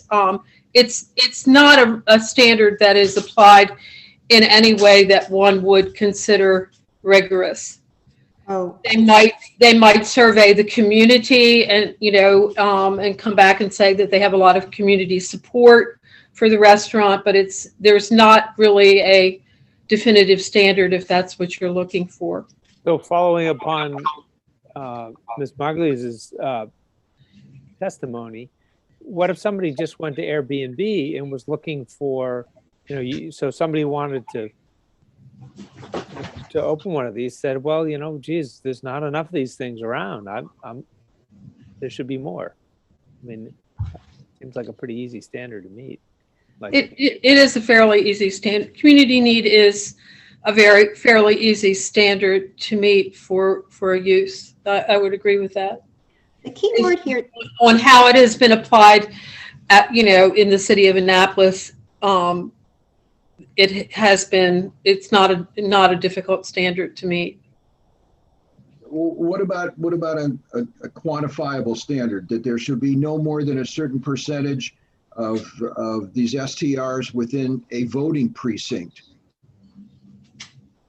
Well, I think that that's what Alderman Tierney was referring to when she said that the standards that were set up many years ago for bed and breakfasts, in terms of, you can only have 2 per block face, and that was all codified as standards for those. But the Office of Law has determined that those practices are discriminatory and could not be applied to short-term rentals, as I understand it. Is that correct, Ellie? That's correct. But looking at, I think the wording in here is important. What I see missed And I kind of disagree. If it's I have to revise it to exactly match the way it's worded in the restaurant portion, because in the restaurant portion, blah. It says,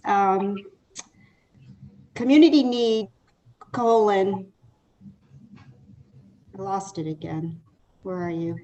It's number 7, I think. You have to To the go bottom. up. To the bottom. Who's handling the screen? Almighty, come on. It reiterates the word community need. That's all I'm saying. Back up. There it is. Yeah, whoa. 5, community need. I know everybody's had a long day. Community need dot colon. A community need for the use has been established.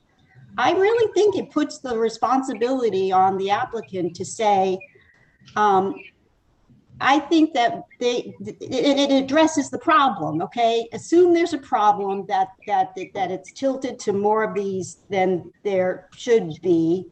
Not to disallow them, as Ms. Margulis was saying. So this applicant has to address an issue that is of a concern of the residents, to say there's too many of them. The applicant has to say, oh no, there's not. There's definitely a need for 5 more bedrooms. And if the board agrees that, if there's already 3 short-term rentals on the street and this adds a 4th, well, that's the jury. But I disagree, because all the guy needs to say is I can rent them and the need has been established. And then the license goes with the property and there's no way to ever, I know the license. Yeah, and we did get that clarification that the license does go with the property. That was asked last time. If you add this verbiage, it goes against your case that you're trying to present with the legislation anyway. You know what I mean?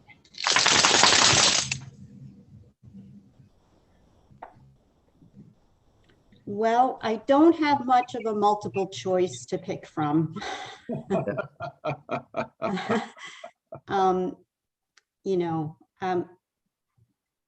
I tried to keep it simple, that I really looked at what the residents were complaining about, other than the intangible issue of not having a neighbor. But the noise and the traffic and the thing and the thing and the thing. And then this last one is, whether there's a need. It doesn't really hold, I don't think it would really stop this short-term rental from going any further. But to me, it doesn't really add or restrict from the existing legislation. So, I mean, I don't mind it to go. Well, that's not my objective that's not my objective to make this, what's the word, to obstruct, what's the word? That would be to ban them. My objective is to introduce, this is a compromise. There's a tough audience out there, and this is a compromise that they have to come in and say that they're going to be good neighbors or whatever. And, I don't know the chances of them being approved or not approved, but it's a democratic process where their case can be heard and the community's case can be heard.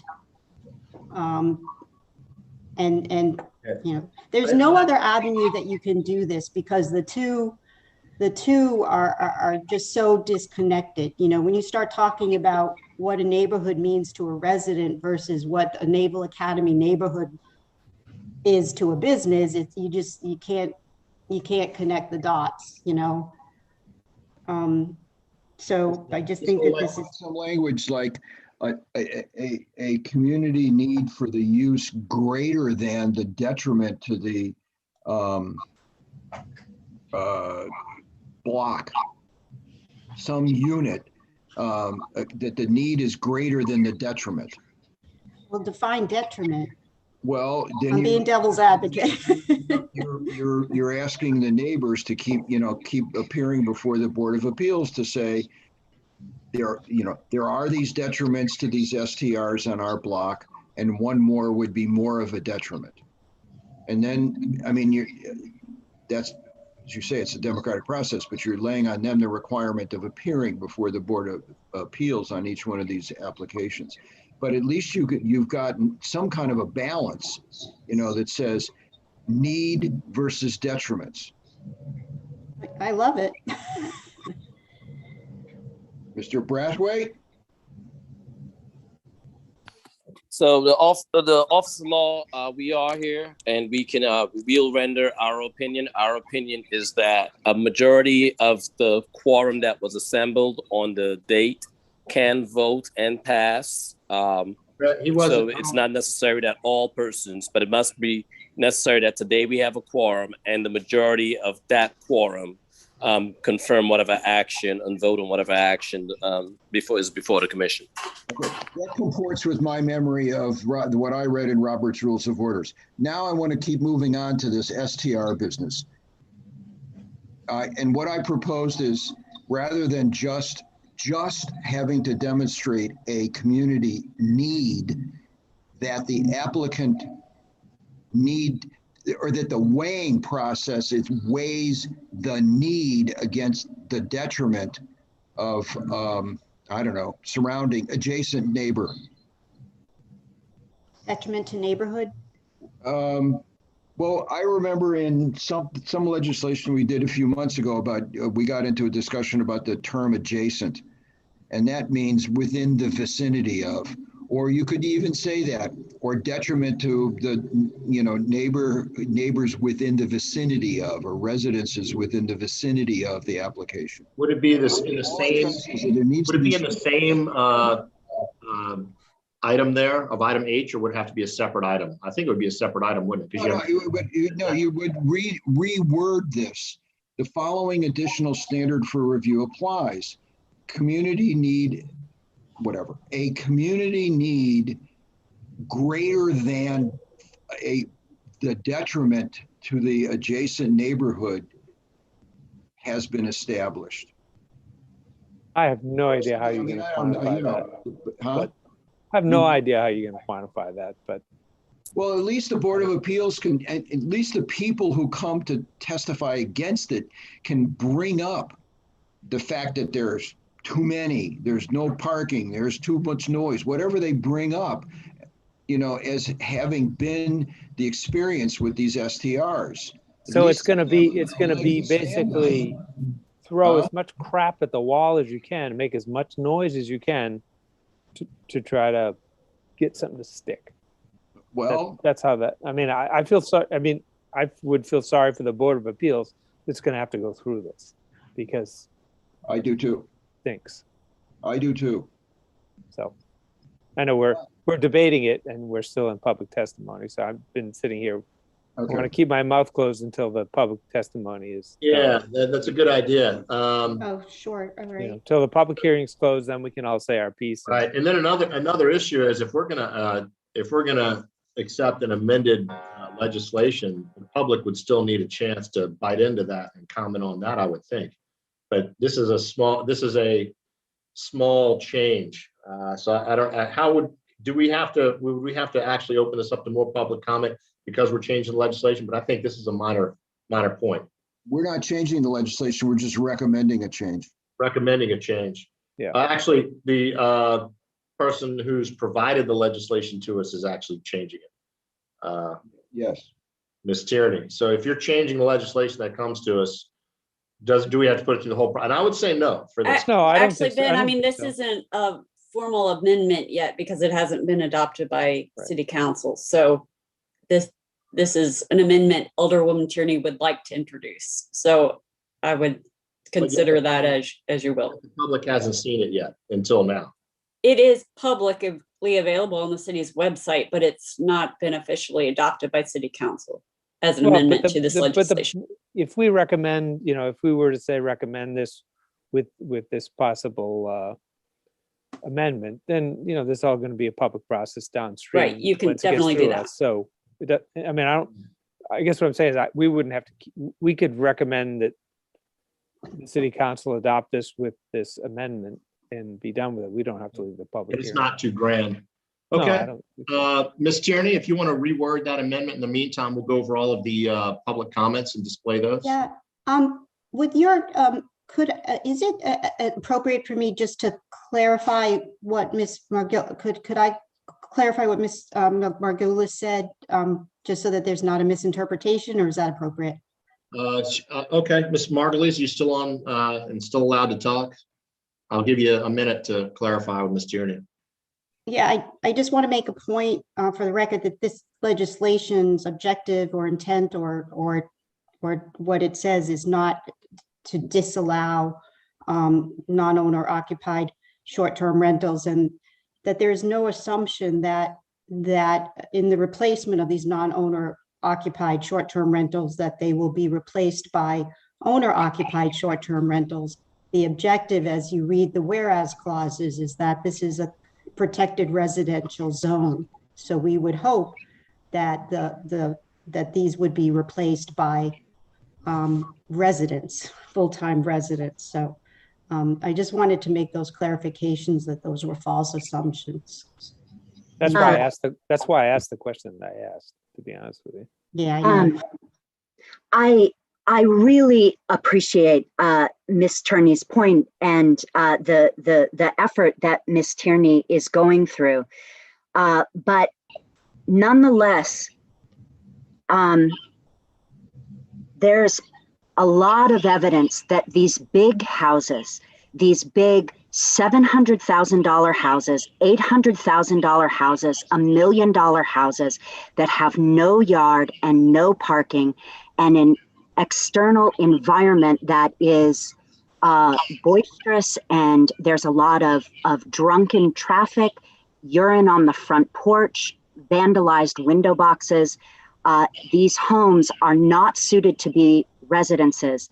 And I want to gently point out that there are houses where the owner has been fierce about not wanting to sell to a short-term rental, and those owners were not able to sell to a resident. They held it on the market as long as they could. Maybe they even reduced the price, who knows, but they were not able to sell to someone who wanted to live in the house. And to me, that is really strong evidence that there are some properties that are absolutely uniquely suited to being used as short-term rentals. And this Board of Appeals process, I don't see that it captures that. And I certainly worry that I feel that it's my property taxes that are on the line here. And it's my quality of life in terms of living next to a thriving downtown that is on the line here. And that is one of the reasons why I care about these issues. Look at the house right adjacent to City Hall, Duke of Gloucester. It's going for $800,000. And when I first started looking for a house back in 2015, it was on the market for $300,000. Someone bought it, fixed it up, used it as a short-term rental, and that use was what caused it to be in the beautiful shape that it is today.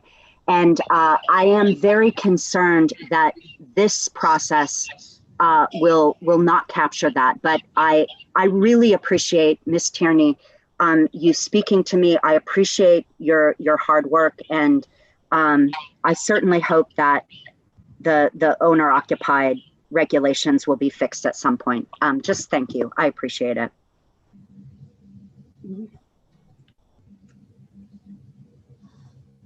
Thank you very much. We need to move on to getting the other public comments displayed here.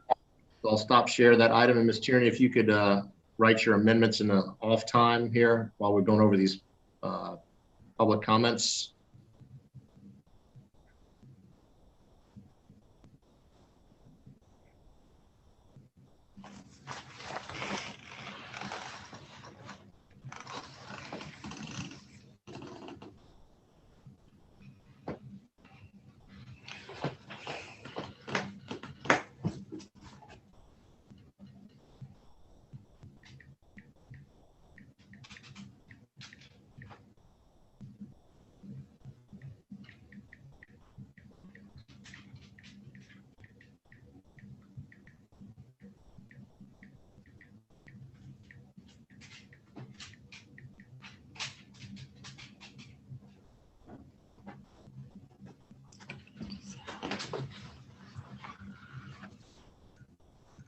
Up is Bonnie at 534 Burnside. And this is in support of 0721.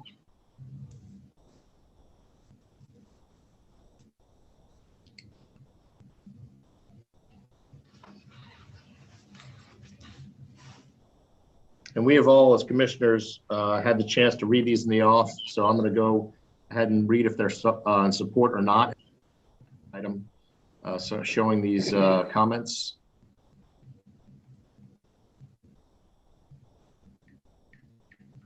From Jessica Smith. This Match Point Drive in Arnold, Maryland.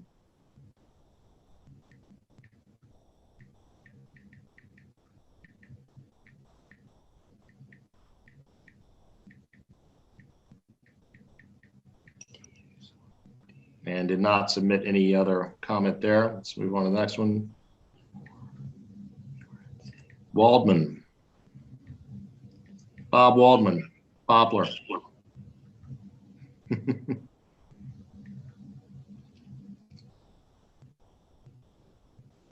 We'll get his comments since he's already here. And these are from the last meeting. We're having to go through them. Mr. Larkins.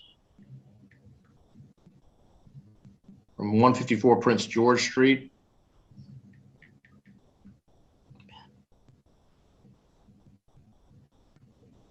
In support of Ms. Tierney's legislation, 0721.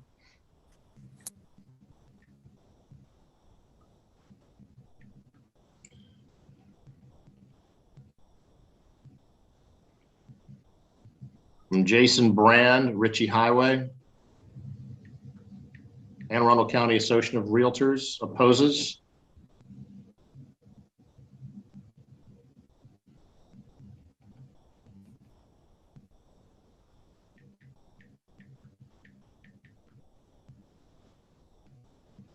Frida Wildy from 403 Chesapeake Avenue.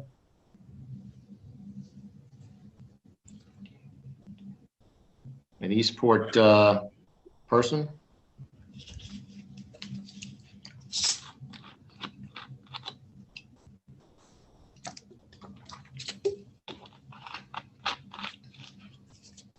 And for the legislation.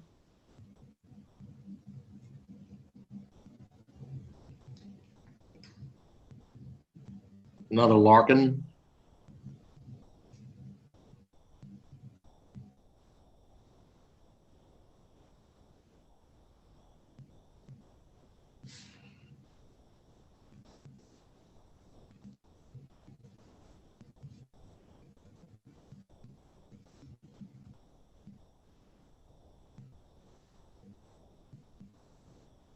Support for 0721. Harmon. Sean Harmon, 212 Prince George Street.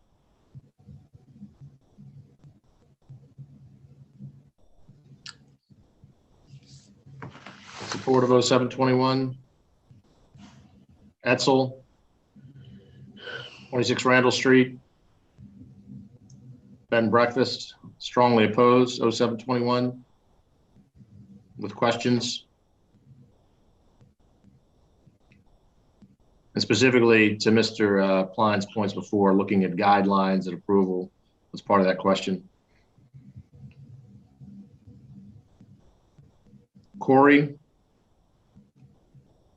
1901 West Street. Against.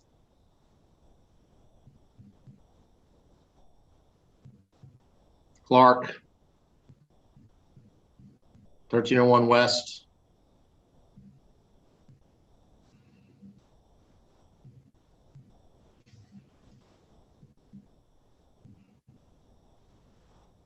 Against.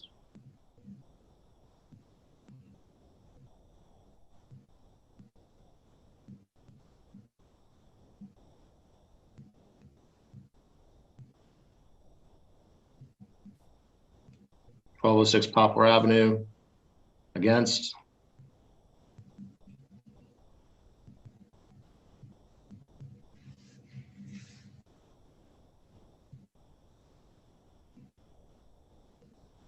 14 Southgate.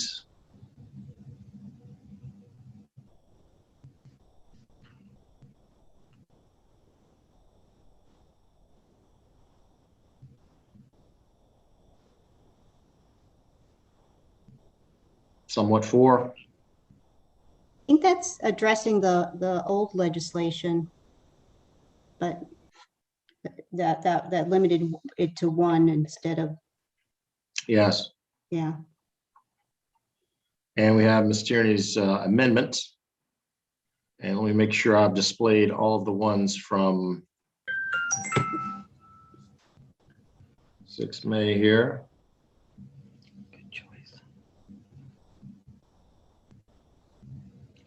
Yes, that should that gets all of the public comments we had displayed. And you can see there's a smattering of for and against in there. So a tough problem, Ms. Tierney, isn't it? Oh, but there will never be agreement. Yeah, no, it is. Okay, so we've got the public comment out there. Are there any other, I believe there's no other people in person that want to testify. Is that correct from the city staff? I'm going to assume that's correct based on what I know. And we've had all the public comment display that we've received to date. Is there anything from the staff that I have not displayed that you know that I should? I think you've displayed all the comments that were forwarded that were submitted online, correct? I have. Yes. I To don't my think- knowledge, and hopefully you don't have anything that This I would have. have been all the comments that were received by noon today. If there were comments that were received after the deadline, that, we would not have forwarded those to you because we have the noon deadline for a reason. Okay. And I did receive some items from Sally after noon today, and anything I would have had for this, I would have displayed even after that. Right, but those would have all been received by noon. Okay. Thank you for that clarification. Well, that does it for the public hearing portion of this item. I'm going to close the public hearing unless there is dissent from the commissioners. Do I hear any dissent? No. Closing the public hearing on 07-21. Now for time for debate amongst commissioners. Who wants to go first? Well, I don't, if somebody else wants to go, that's fine, but I've thought a lot about this, and not just in this context over the last couple of weeks, but I personally have paid attention to all of the short-term rental legislation that's been discussed over the last number of years. So I'm not new to this.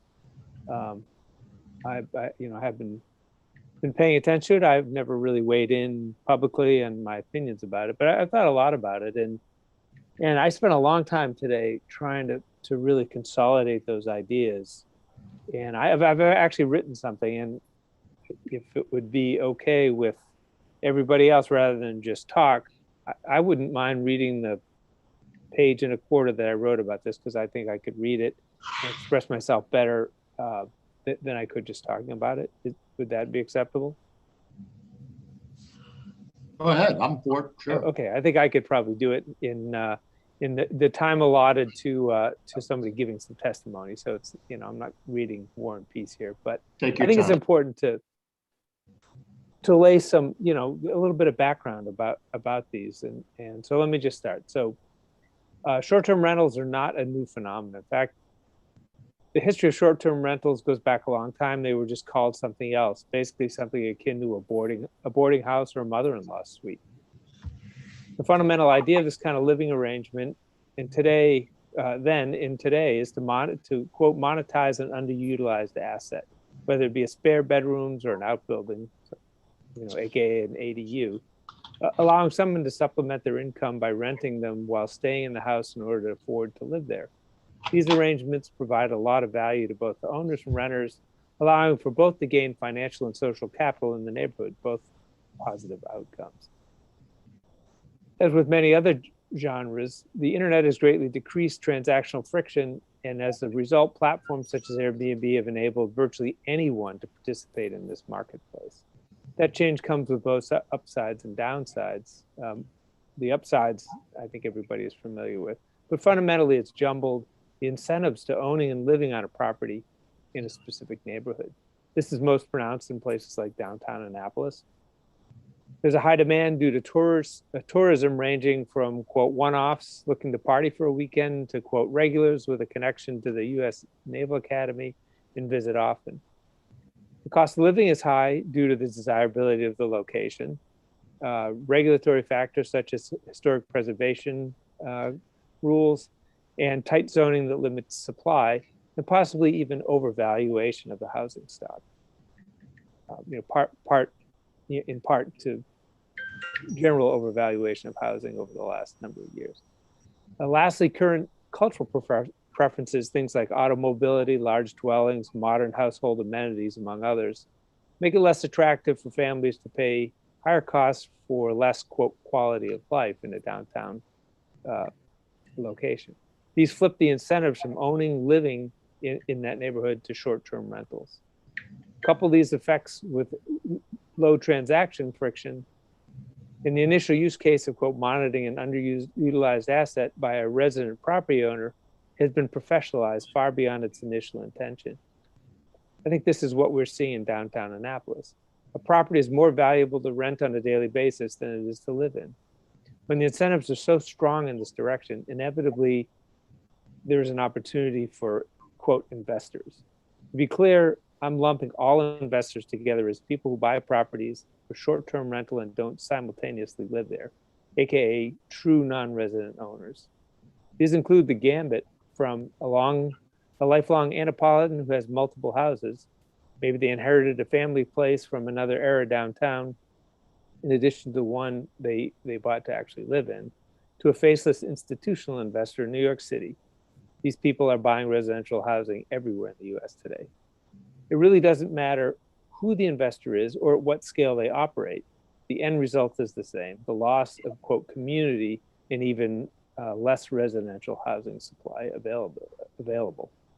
As mentioned by many, this has started to degrade the social capital or fabric of the neighborhood as people don't get to know their neighbors and short-term renters are not interested in civic life beyond the immediate needs of their stay. That's not to say they're disruptive or otherwise unpleasant, or that they even use more community resources. After all, resident owners and long-term renters can be messy or loud, and usually have as many or even more cars. It's just that people who don't spend much time in a place don't build the social capital of the neighborhood. Understand what people are reacting to with this increase in short-term rentals. Nothing looks different other than perhaps more people walking around pulling wheelie bags, but the feel of the neighborhood is different. It's insidious, it's slow, it's real, and it's hard to quantify. If this is not the desired outcome, what kind of public policy should be enacted to prevent this? Ideally, we'd look at the underlying incentives and change those to make it more desirable and economically viable for people that actually live there. Not, as Annapolis continues to do, just layer more and more regulation to attempt to address the symptoms. These are easier things to do because they don't involve any fundamental change. Although as we've seen with STR legislation in the recent past, even additional rules are not easy because of the large variation of interest. Certainly owner occupancy is a method to keep STRs close to the original intent of monetizing an underused asset by a resident owner, but that's no panacea, as it can be difficult to define what constitutes a resident. That said, making non-owner STRs a special exception is not addressing a fundamental problem. And I'm finally getting to the end here. As to the merit of the proposed legislation 0721, the special exception process is the wrong tool for the job. In the absence of a fair and objective set of standards, it would be arbitrary and possibly even capricious to apply for the Board of Appeals to apply. Bob Gallagher, speaking on his own behalf, said as much in one of the notes that was sent to us. This just adds another speed bump to wear people down, and it appears to me to be a, quote, softer, quote, backdoor implementation of the owner occupancy requirement that was removed from the last legislation. So while I really sympathize with the view and the motivation behind this, I just think it's the wrong tool for the job. And I just don't agree with doing something rather than trying to address something more fundamental. And I know that's going to be hard, and it doesn't really leave us in a great spot, but I just can't. I can't support this idea of a special exception in this case. I just think it's the wrong tool. Okay, that's my piece.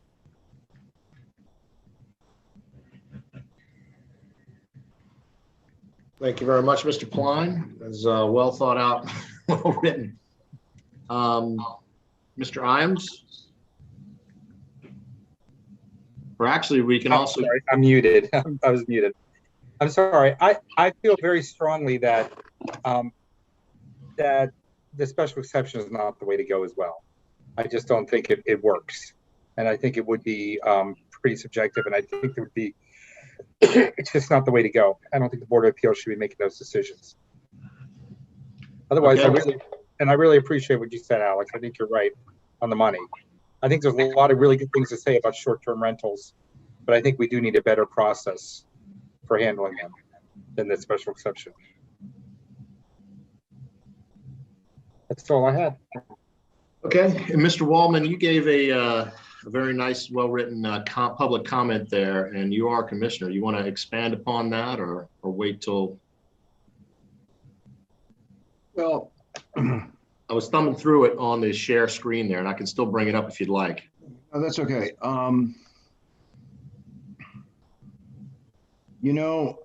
What's the alternative?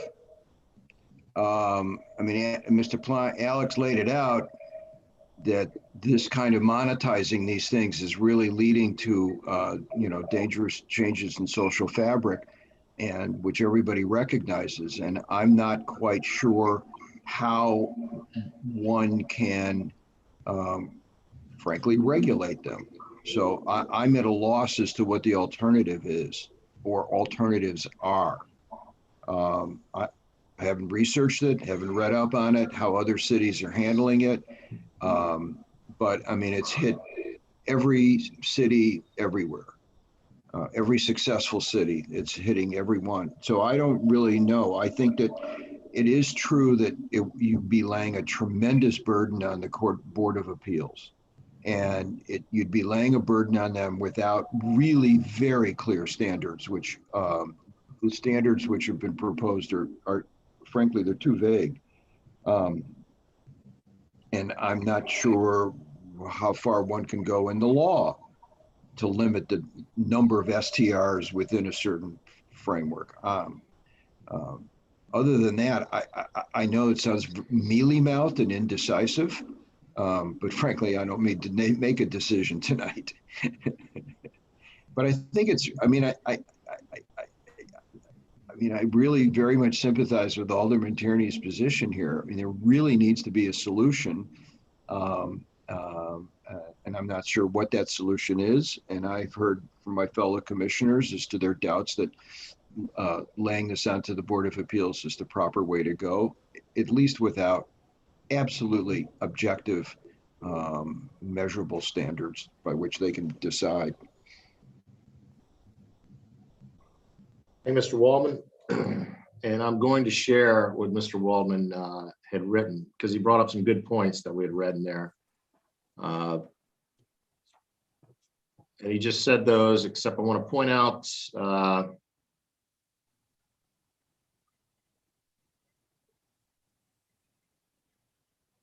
the comment of short-term use creates a new set of demands and stressors, hence regulating them separately makes sense. Wonderful, agree with that.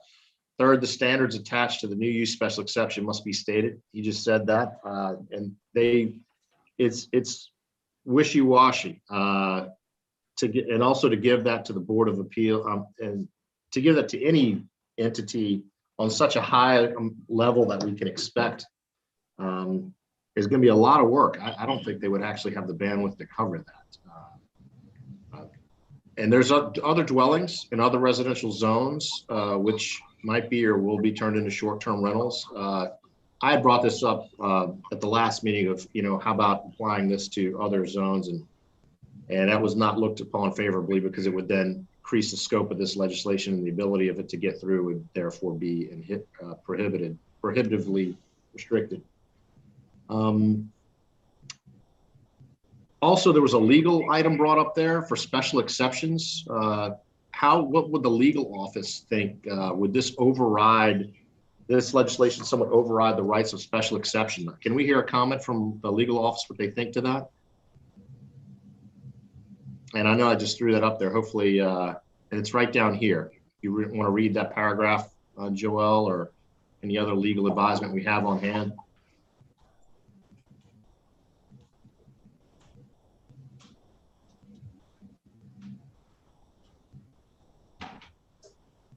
I'll read it for you in case. Do we have Mr. Braithwaite still on board?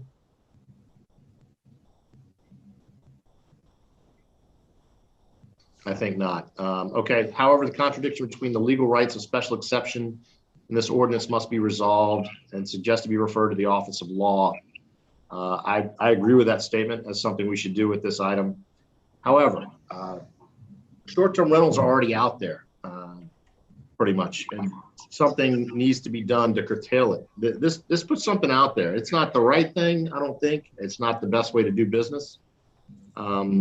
So, and hearing my fellow commissioners actually having this go through us with a recommendation approval isn't going to happen tonight. But what can we recommend, obviously, to go in the right direction? So we got to come up with something as commissioners to recommend. And I do recommend that Mr. Waldman's comment that we refer to the Office of Law the question of, will this legislation override the rights of special exception, as a question that needs to be answered. Are there any other things we can start putting into a solution for this, a recommendation from other commissioners, other than the fact that we don't feel that this is going to be great for our board and we don't have the bandwidth for that? Well, I mean, so are you thinking like really specific implementations like 0721, or are you thinking bigger picture? I mean, what would you want to have a recommendation for? Oh, let's keep the recommendation to the 0721. I don't want to go bigger picture. Let's just focus on what we have. I guess that, you know, I don't see there's a recommendation that we make that, in my mind, that can save 0721. I just think it's not the right thing to do. And unfortunately, I think that the right thing to do is to try and get the community to address these other issues that create the incentives for people to want to buy places to rent them as short-term rentals and not live there. You know, and so I'm going to get back up on my soapbox here about that property that Susan Margulies talked about on that is of no use to anything. Well, maybe it's overvalued then. Maybe the amount of money that it's wanted is not, maybe it's just not worth that much, except as a short-term rental. And if, you know, if the community doesn't want the short-term rentals, maybe it's just not worth that much. So addressing, you know, what is making these, what are the incentives that make these properties only viable as short-term rentals? Address those. I know that's a hard problem because it touches so many other parts of the things we argue about here. Things, you know, and anybody that knows me knows that I have a lot of respect for historic preservation, but sometimes we're pretty heavy-handed about stuff like that. And it makes owning a property downtown, even if it's not like super historic, really expensive. You know, that's one of the things, that's one of the incentives that drives it. You know, things like, you know, sure, maybe we're not going to have, you know, families with 5 kids and a minivan and 2 minivans and a truck living downtown because it's not the right place for them. But maybe if it were cheaper, we'd have, you know, a bunch of 20-somethings who want to live in Annapolis. They can't afford to live here. They, you know, maybe if places were a little less expensive, they could afford that. So it's all of these sort of underlying things that create the conditions that the only recourse somebody has is to rent something as a short-term rental. That's what we should be addressing. But those are hard problems, and they're not going to get fixed with one piece of legislation like this. So, I actually have a comment for, so short-term rentals are out there, and this is looked at as a way to restrict them because it's turning neighborhoods into business opportunities and changing the dynamics of the neighborhood. People move in a residential neighborhood, they expect residential, and they can end up getting, now it's really a business, turning into a hotel area.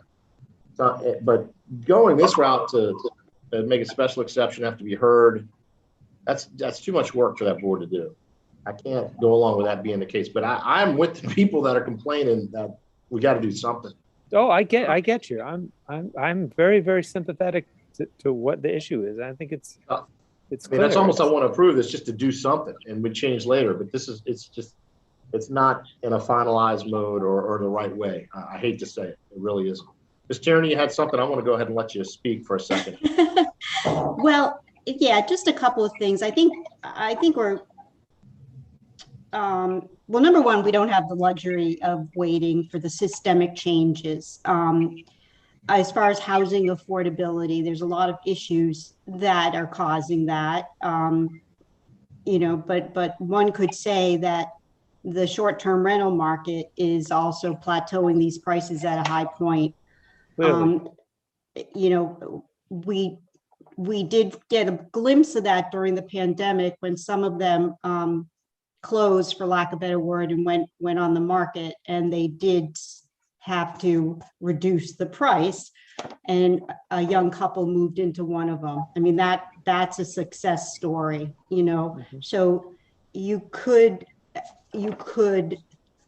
assume that this, I could attest personally that the short-term rental market is keeping the housing prices high. It's the way to go. They make a lot of money.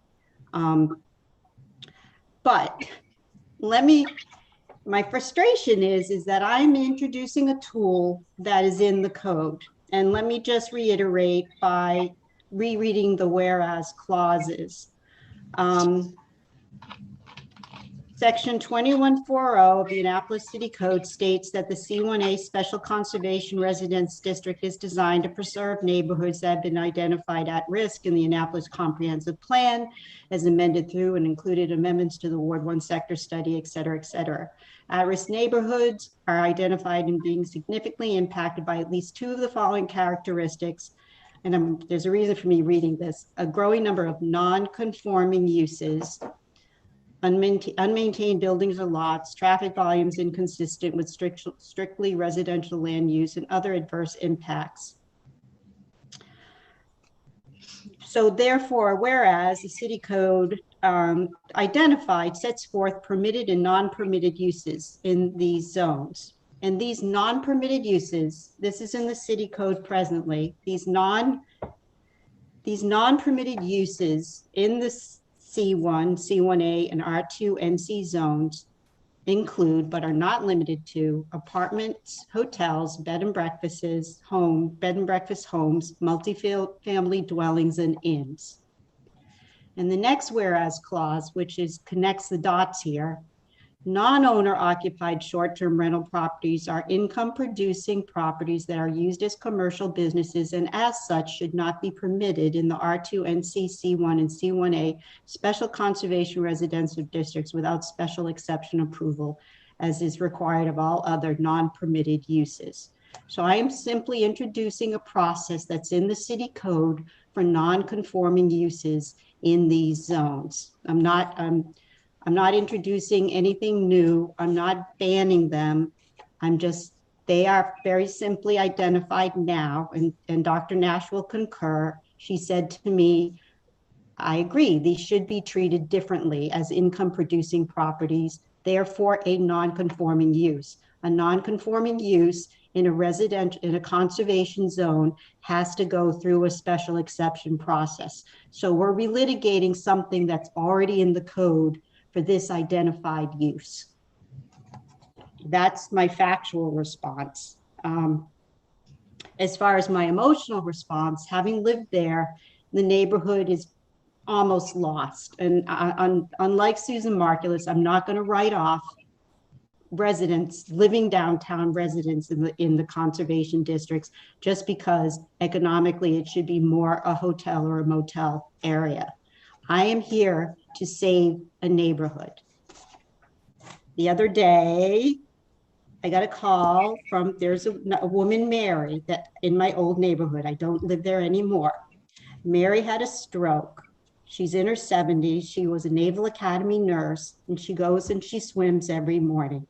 Everybody in the neighborhood that's a resident knows that Mary goes up the hill to her car and goes swimming every morning. She has 2 dogs that bark incessantly when she leaves the home, but everybody that's left knows that. So she comes home one morning recently, and there's last 2 weekends ago, whatever, there's 2 police cars in front of her house because the short-term rental next door didn't know who Mary was, didn't know that she had a stroke and goes swimming every day, didn't know that she has dogs that bark, and called the cops. That's what I can't put in this legislation. That's what, that's what I can't do. So I'm using what's already established in the code as a non-conforming use to save a neighborhood, 3 neighborhoods.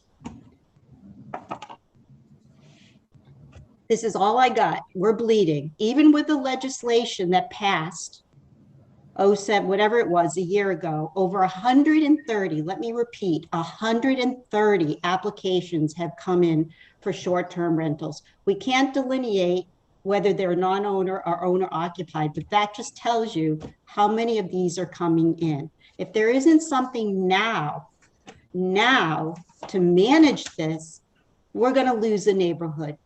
And I don't think we want to do that. We have to do something now. And this is already in the code as a process. And again, when you say overburden, how many of these applications come in? Not that many. I'm not asking, there's not a wave of these coming in. We're talking about 3 specific zones, C1, C1A, I think you have a map of them, and the Conservation District in Eastport. Those are not big areas, but the impact of these coming in dribs and drabs or whatever is substantial.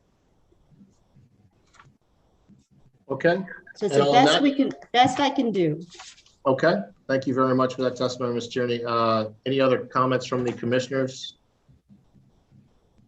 Okay, well then in that case, let's start moving it down the road. I will make a motion to approve the 07-21 as written with the amendment that Ms. Tierney offered on item H. And we'll see if I get a second on that. Is there a second?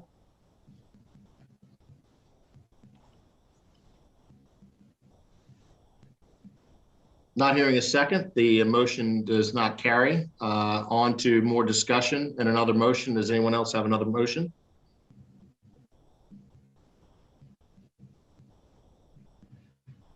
Okay, well, how about if we're going to recommend, so it looks like we're going to recommend not approving this, or recommending it be handled in a different way or modified.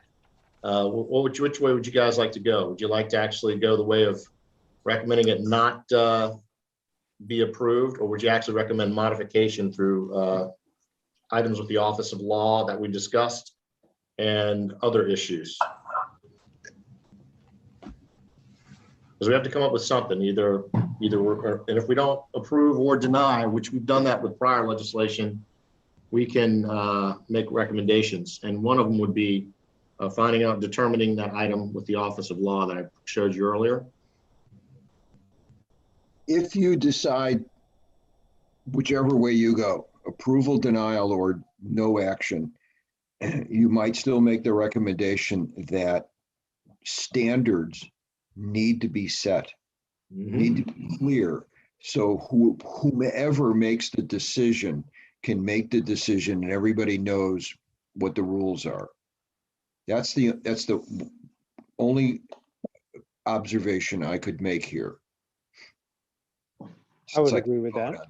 But it's like, it needs to be made. You need to set up whoever decides, Board of Appeals, somebody in the planning department, some third new commission that's, it doesn't make any difference.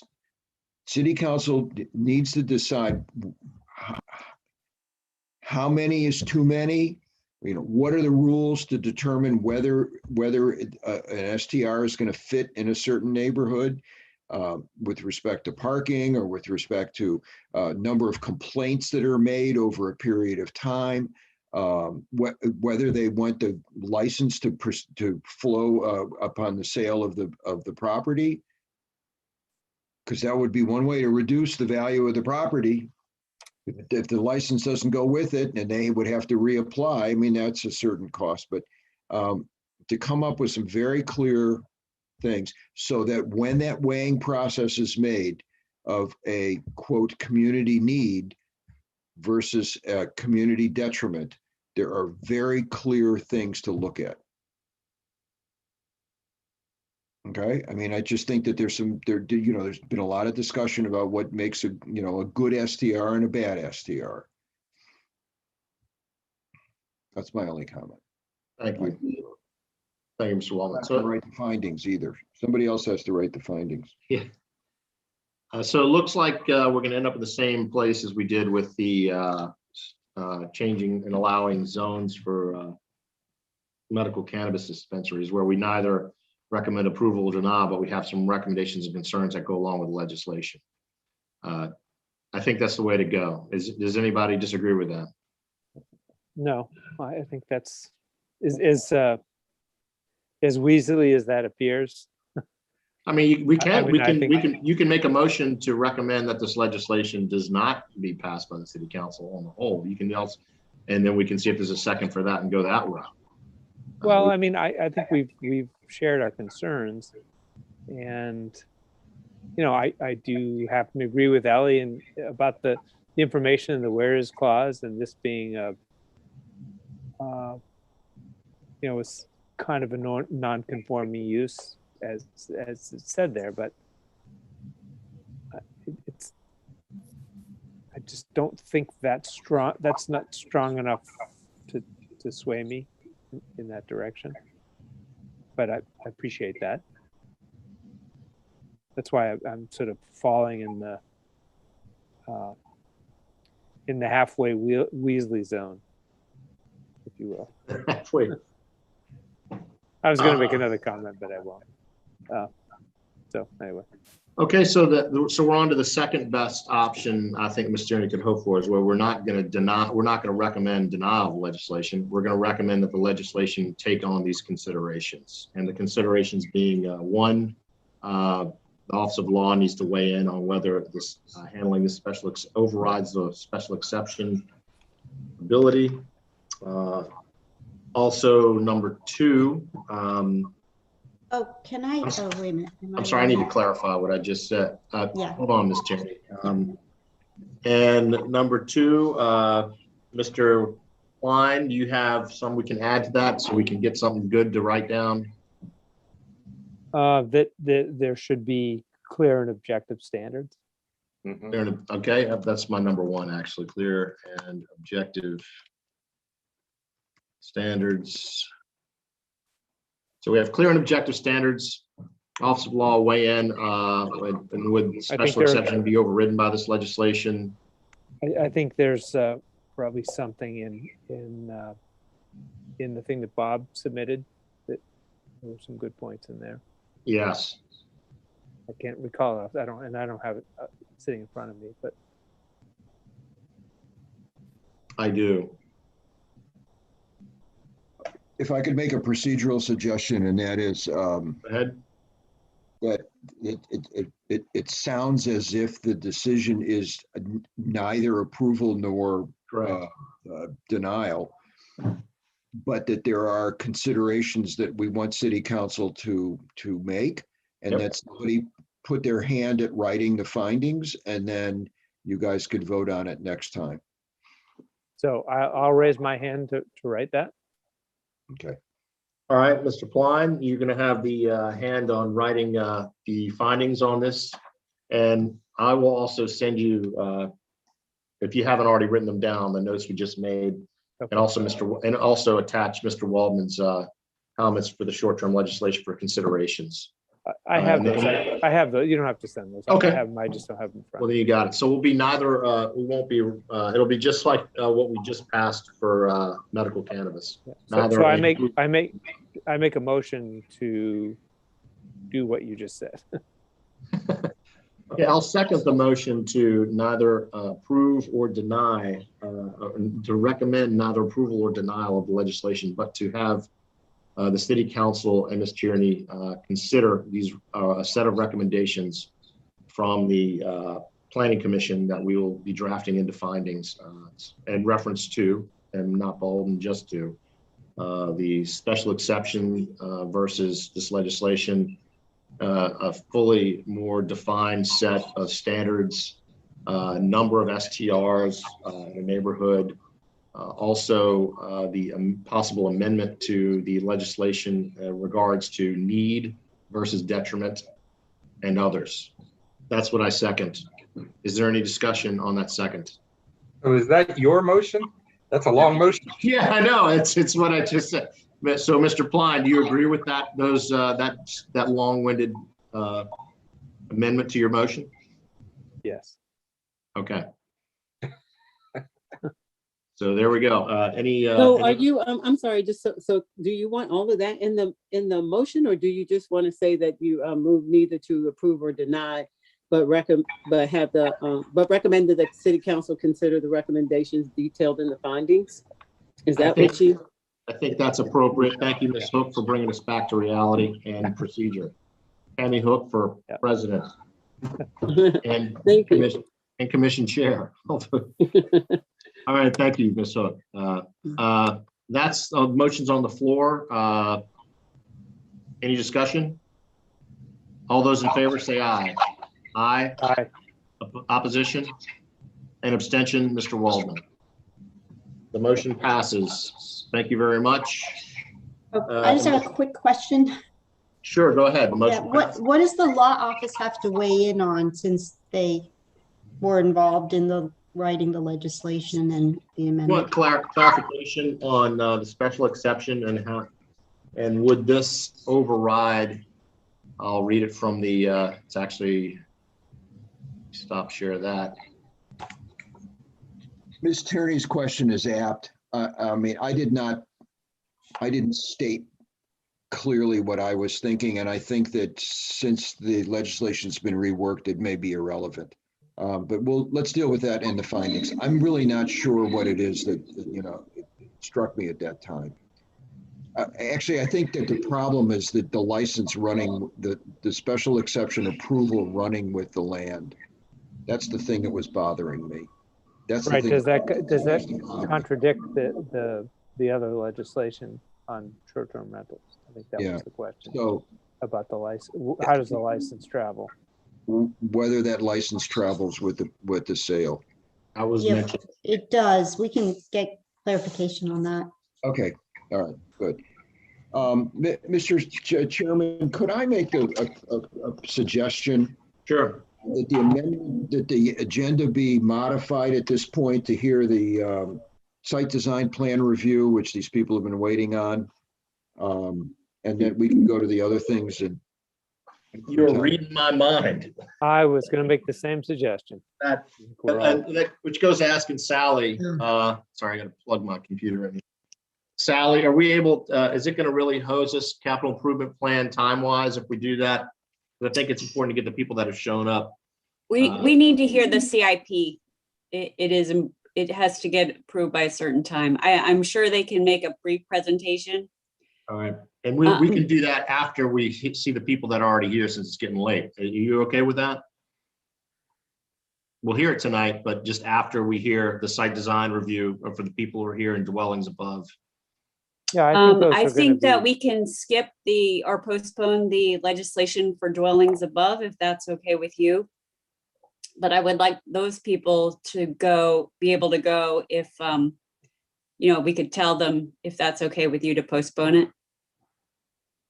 For the dwellings above non-residential uses, who do we have here for that other than staff? We have two people who are going to give live testimony. Yeah, looking at time, yeah, we're gonna have to postpone that. And that's for the people who are live testimony, that, yes. So Miss Henry and Miss Finnegan, this will have to be postponed to the next meeting. And I sincerely apologize, but it's a bridge too far for us to get to that far tonight. So I think so. Ben, I think if we can do the CIP, we could probably get it done in 10 minutes. I think the site design might take a little bit longer, but I think we could power through very quickly with the CIP. Do you have to get rid of this? Is the point of the CIP presentation just to get the hearing open? Yes, Okay. but you Well, have to go through everything that we want to see for it. Well, you don't have to. We could. that's true. I mean, we could, we could do a very short presentation, open the hearing, and then move on. That's a good point. Seems like that's the point of doing it, because we just can't delay that. And if we can do that, we can do that after the site design plan review by Ferguson and Simon. Why not? We just do True, that? but we do have 4 staff members here waiting for the CIP. Okay, well, let's go ahead and knock that out. Bob, what do you think? Let's just go ahead and as listed then. All right, let's proceed. Dr. Nash's lead in all All right. things. Dr. Nash will proceed then. 010, next on the agenda, 010-21 capital improvement plan, proceed. All right, thank you very much. And to be clear, we are getting rid of ordinance 0821 and the 2 people we had for live testimony for that.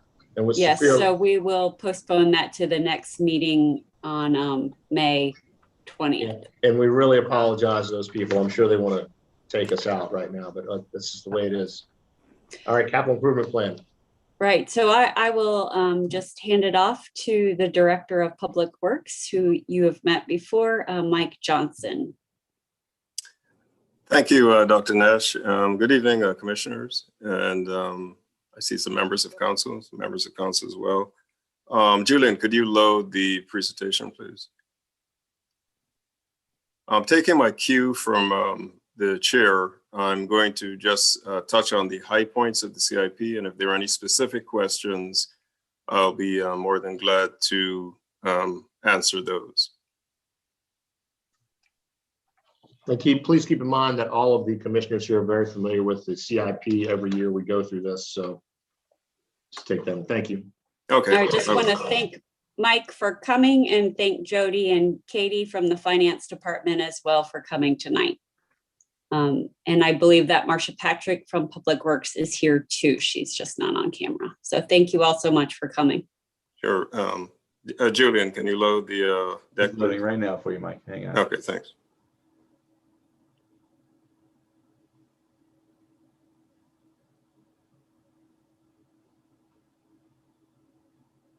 And as far as in the past, we've gone through each individual item. We will not do that tonight.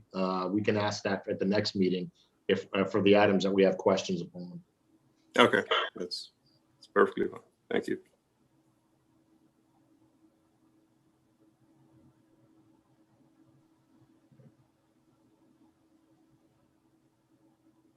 Sorry, Mike, 2 seconds there to load. Coming now. Okay, great. It's coming up. Okay, so next slide, please. Let's go through that. Okay, so this is a listing of the projects that let's go over that are funded for fiscal year 22. The total amount is a little over $11.5 million. There will be an adjustment for the PW facility, but I'll talk about that when I get down there. So we have Barwood Lane, which is a long-standing project for about $350,000 roughly. City facility improvements for $500,000. Facility security improvements for this year, $950,000. And a large portion of that is captured by the need to replace a lot of security cameras at different locations throughout the city that have come to the end of their useful life. City Harbor flood mitigation, about $2.7 million. That's a long-standing project for the protection of or elimination of nuisance flooding down a compromised street in the city dock area. Recurring costs for fitness equipment replacement at the Pip Moyer Center for a standing amount of $52,500. Our continual investment in roadways of $3 million. The one change that we will be piloting this year is that we will be trying different roadway treatments, a couple of different roadway treatments on a pilot basis to see how they function. Typically, we've done mill and overlay 2-inch off, 2-inch on. And we want to just try, a different way of sort of managing the pavements, gradually. Hawkins Cove for $65,000. The way that this is being approached is that there's some obvious things that need to be done at Hawkins Cove. One is the removal of the bulkhead, sort of beefing up the wharf that goes out and tying it into the existing stormwater stream restoration that was performed there a few years ago. But this figure would allow us to develop some bridging documents for the design build team. One of the challenges that we had when we spoke to design builders is that they really wanted a clearer picture of what the city had in mind to be done, and they were unwilling to sort of proffer a price without that, because it would be difficult to compare apples to apples. So this gives us an opportunity to develop sort of a standard, general idea, acceptable idea to both the community and to city staff and to other, boards and commissions that may have some say in the matter or interest in the matter, and then to sort of have something to compare on. So that's what that's for. The big project for us that we've worked assiduously on and was approved by the Planning Commission on April 1st is the PW facility over at 39 Hudson Street, proposed facility. This facility was budgeted about 3.8 million. When we received the design development documents, which are the permit set, we need an additional roughly about $400,000 to sort of take the project over the finish line. So this figure may change, but this figure is just reflecting what is currently in the budget book. It'll need some modification to adequately fund it for construction. Moving on to Robert Eads Park, that's off Clay Street. That's a 1/4 acre lot that would provide some additional access to the water and a better vista for residents in the community. A very important project for us is up next, the traffic signal rehabilitation. The city has 24 traffic signals that it maintains and owns and operates. And we recently did a priority study, analysis of all of them. And I found that some are desperately in need of replacement. Many of these signals are older than 25 years. Their controllers parts are hard to come by. Their reliability is fairly poor, and they're exhibiting some life safety issues that cause us to urgently need to replace those. So we will begin work on the church circle signals, the 4 signals on church circle, and then work our way down the priority list. A lot of this work will be done in the historic district because they're the signals that tend to be older. And we'll work our way through the entire list until we have a full complement of modern signals. The waterway improvement, pardon me, just move my image.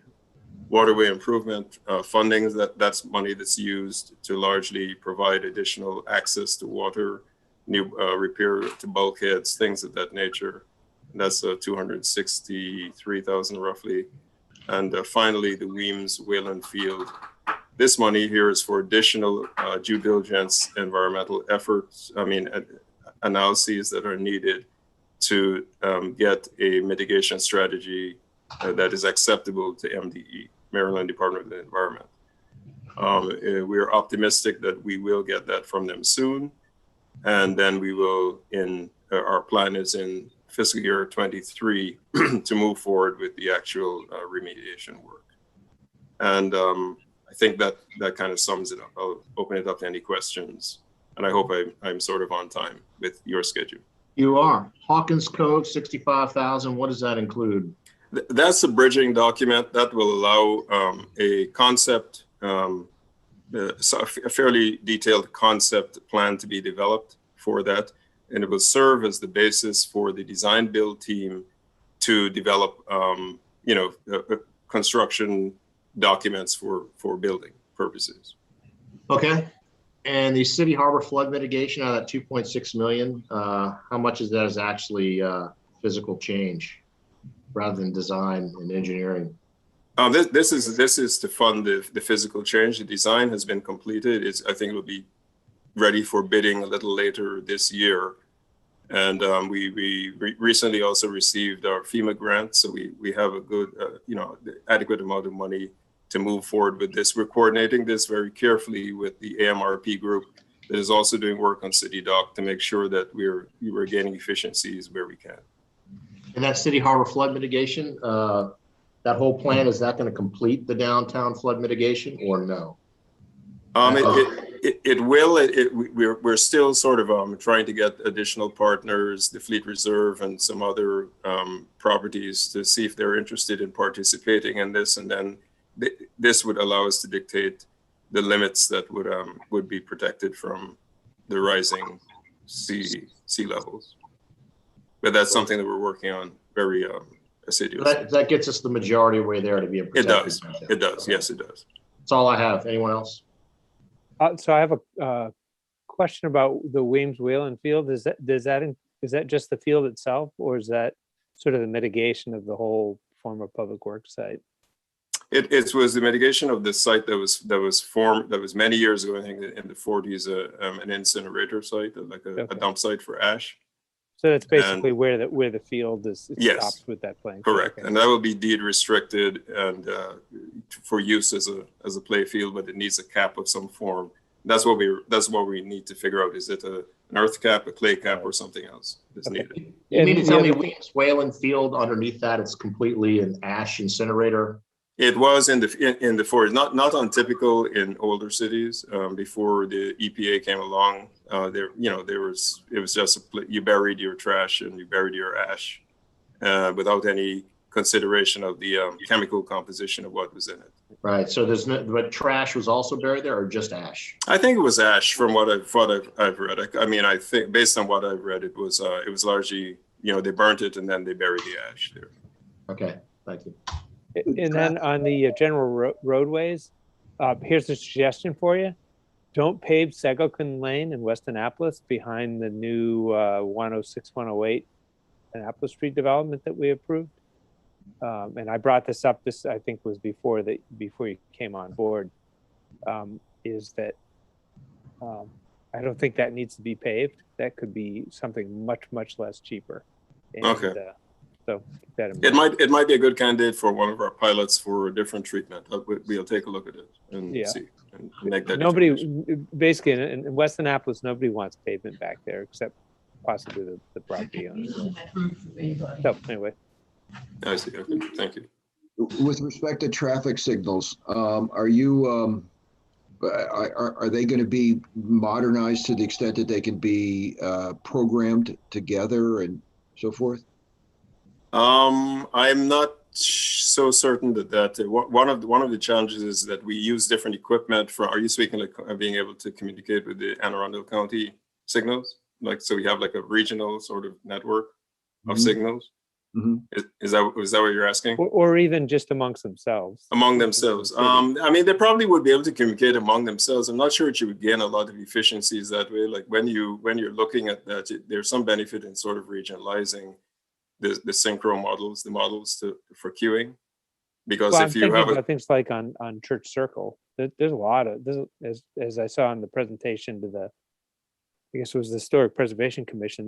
There's a lot of signals on Church Circle, and I don't know if they're all, just on a timer that where they don't communicate with each other based on other things that are happening in the local context.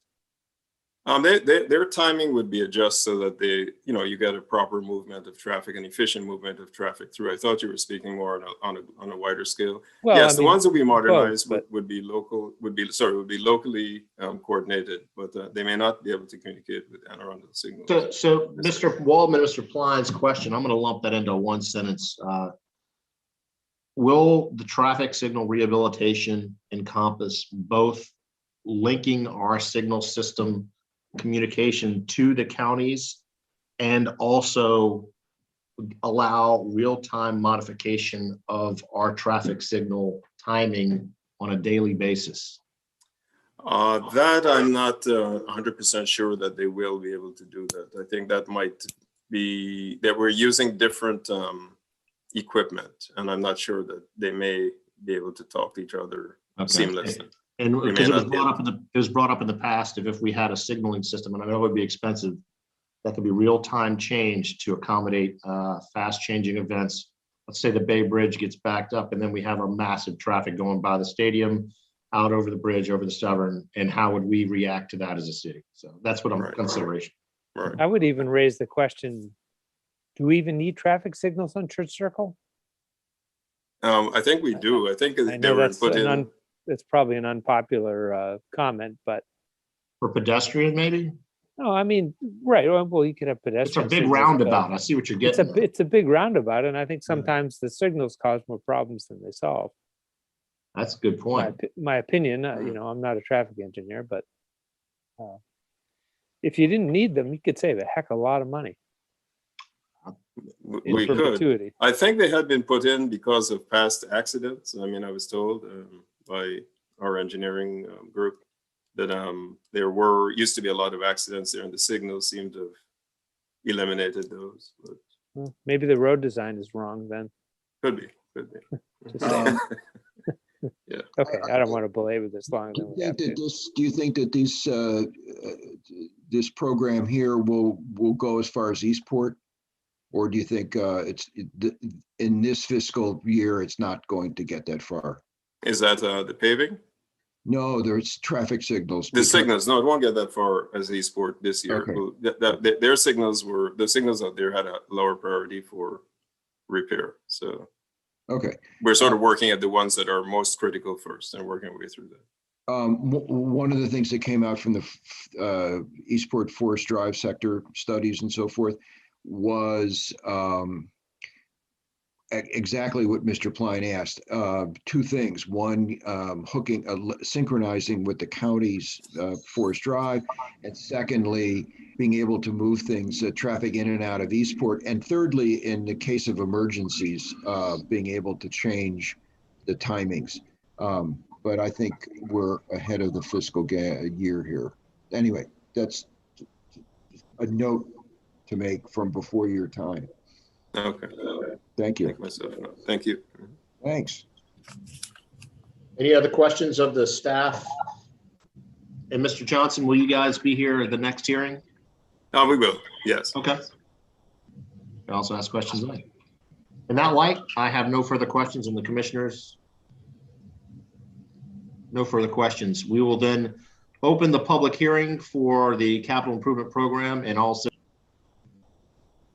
go online and submit comments as needed, and we will bring those up at the next meeting. Public hearing is open for 010-21 capital improvement plan.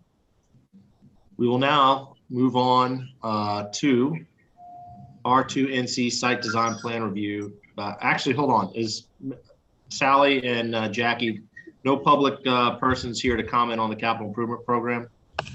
Nope, and we've received no public testimony, Okay. no written testimony. Which is what I've gotten from you guys is nothing. Thank you. Okay, And and that might, we have Yes, to put the staff report in. say again, Tammy? Staff report into the record. Okay, we have quite a few items to enter into the record. I can display that real quick if you'd like. And Just for that, we can put that first on the agenda for the next meeting and give it a priority placement. Okay, sure, because it'll go rather quickly.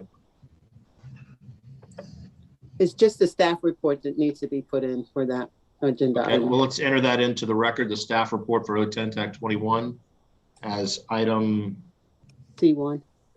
C1. And we also had, here we go, C1, there it is. That's it. All right, and we also had the items that we had already entered in, the comments plus the additional for ordinance 07-21 short-term rental licenses. Thank you. Okay, thank you, Ms. Tammy Hook, and now we'll move on to item number 3 of public hearings, R2NC site design plan review application by David Ferguson and Simon Radcliffe for a proposed one-story sunroom. Staff report, please.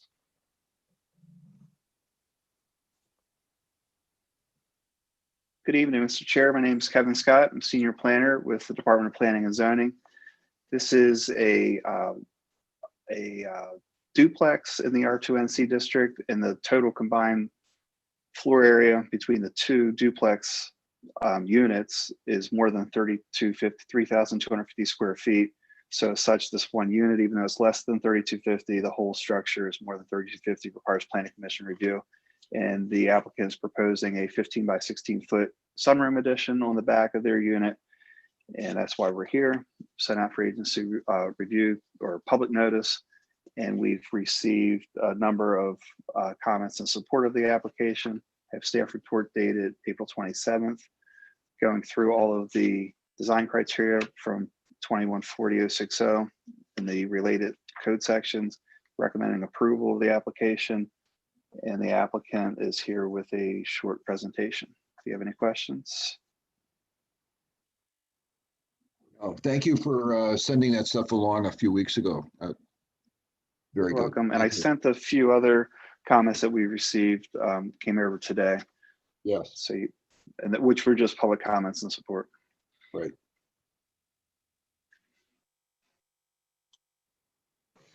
Okay.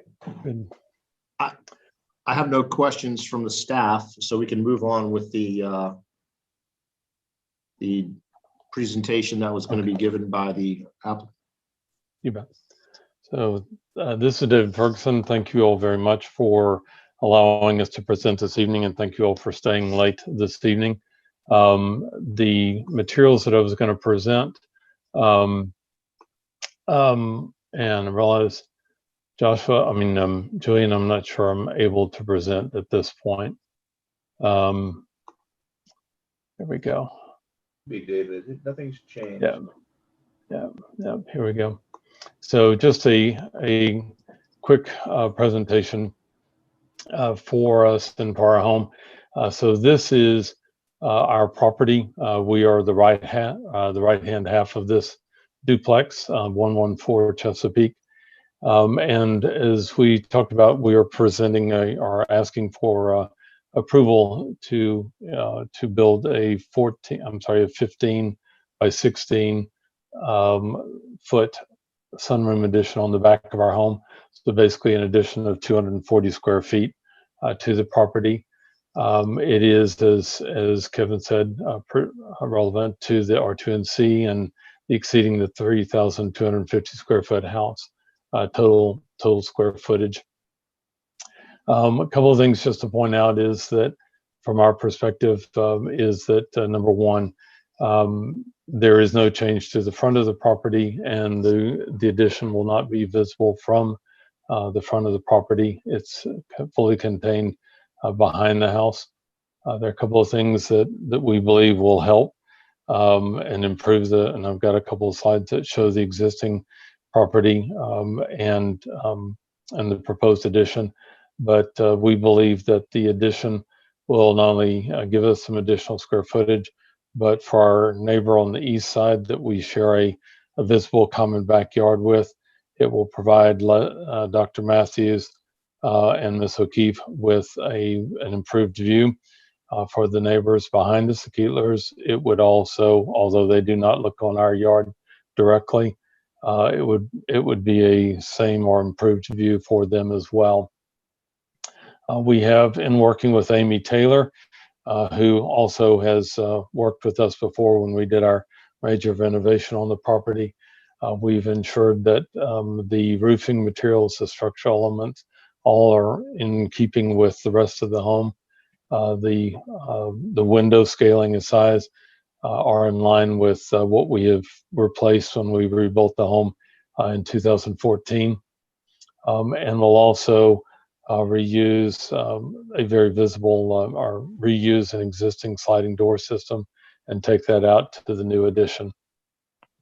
Also, just as a point of reference, we are also we have a 5 foot setback from the center property line. This is just a quick slide to show here on the left the existing property, and I think one of the staff reports made note of the fact that it's an unremarkable view. It's a very pleasant view, but it's an unremarkable one. And what we're proposing is to provide something that has a little bit more architectural interest to it. It does, as you can see, preserve the sliding glass door system, and moving on to the back of the house. We'll also preserve, which is important for us, we're going to preserve a good bit of the wood from the existing deck and use that as steps in the new structure. And then, as I say, we will continue the current siding from the back of the house, the side and the back of the house, onto the new addition, so it's in keeping with the current structure. Also, one of the things that we will look at is there are some the bins and the HVAC units over here to the right. So we're looking at being able to mask some of those as we build this new structure. Just quickly, and we had provided public notice to 24 of our neighbors. We've received positive written feedback from a number of them that have been entered into the public record, as well as verbal support. We have not received any negative comments or negative feedback from many of our neighbors. We have shared the details of the project plan, including the blueprints or the drawings rather, with any of the neighbors that have asked for it. And then also we have gone through with the Eastport Civic Association and presented to them in early March. And with that, I wanted to bring up, I think it's fairly unique that the builder of our duplex also built a duplex located at 414 and 416 First Street. They were exact duplicates of ours, and both 414 and 416, one in 2010 and one in 2018, have added significant two-story additions plus a porch compared to our one-story addition. And both of them have added anywhere from 420 to 432 square feet of additional space on the back of their homes. And again, they're both two-story additions on the back of those homes, fully contained behind the home, as well as each one of them added a back porch, one a screened-in porch and one not screened in. But with that, I think that's the end of our proposal or presentation, rather about what we would like to propose. I think in closing, Simon and I wanted to present that we see this as the last of the additions to the house. When we purchased the house in 2014, it had significant structural compromises that we spent 8 months and a significant investment to repair those, starting with everything from, we ended up having to replace over 50% of the structural wood of the home. We had to rebuild, had to add piers under the house. We had to put in steel beams to properly support the home. We replaced all the electrical wiring, the lighting, the plumbing, the water heaters, we replaced or installed the gas line. But overall, we made a significant investment in rebuilding this house and making it into a good, solid, livable home. And we would appreciate the opportunity to add this sunroom, this one-story addition on the back of the home and finish our work. And so with that, I would say, I know that Amy is on the line, but if you have any questions for us, we'll be glad to address any of them, any of those questions that you guys may have. And again, thank you to Chairman Sale, the commissioners, Alderman Arnott for being here, and Kevin for Kevin Scott being on the line with us this evening as well. Thank you very much. And the neighbor at 116 who adjoins you, I didn't see a comment from them anywhere. That's no, sir, it's there. Yeah, it was came over Melanie Winger. What's her name? After the noon. What's her name? I asked the Flint. I asked about that, and Kevin sent that sort of late today. What's her name, Mr. Ferguson? It's David Flynn and Melanie Winger. Okay, so Melanie. Yes, sir. All right, and their approval, right? They're approving. They are, yes, sir. Okay. And I've looked, and I have every, so that makes every comment we've received in approval. Yes, sir. To my knowledge, yes, sir. Yes. Is there anybody here? Before we have open public comment, have anybody comment? Do we have anybody here to comment on that, Kevin? No, we do not. Okay. Well, commissioners, do you have any questions of the applicant? I don't. I don't have any questions. Just looks like all the T's are crossed, all the I's are dotted, and it seems about as uncontroversial a thing as you could imagine. It's a shame we have to keep it open. I wish we could just get on with it, and so he could get on with his renovation. It'll just be 2 weeks. It'll just be 2 weeks. Any other commissioners? I second Mr. Pline's comments. Awesome. Any other comments by the commissioners? That's wonderful. And Amy, I don't want to make it seem like it's useless that you're here. Do you have anything to add? I apologize, Amy. You've been waiting all night. It's your chance to Thank shine. you. The only thing I was going to point out was that the footprint of the addition is taking up minimal square footage of the existing lot. So it's only taking up like 260 square feet. Small. It almost seems a little bit too small, but hey, I'm not going to change. Don't change it at this point. It's working. Yeah, I think it was just, that's about the size that they wanted. And I think it works for what they need. It fits their needs. And I think that's basically it. It's, yeah. All right. Thank you, Amy. Okay. Amy, thank you very much for being here, and thank you all for your support. Thank you very much. And just to go over the comments that we had, I'll just go over the names from the folder real quick so they feel they've been heard.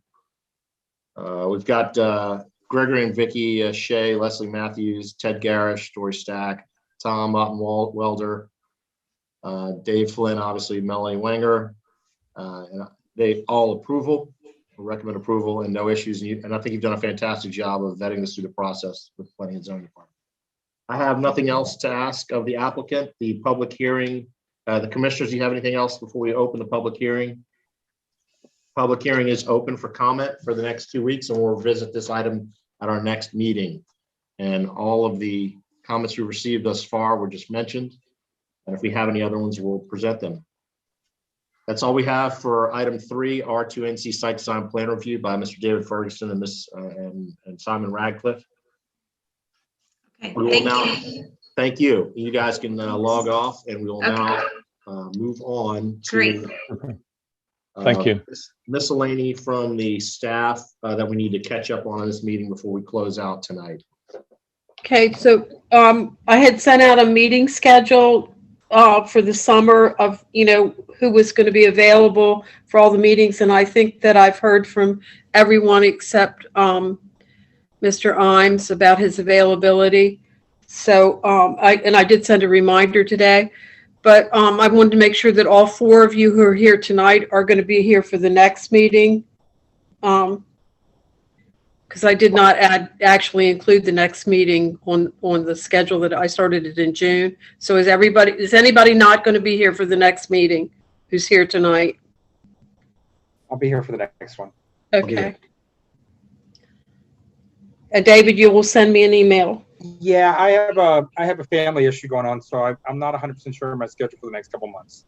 But well, if you could just give me a sort of, okay. The dates that I'm concerned about are June 17th and August 5th and August 19th. That we don't. There shouldn't be an issue. There shouldn't be an issue in June, but maybe in August. So I got to let you know. Okay, that's fine. Thank you. Okay.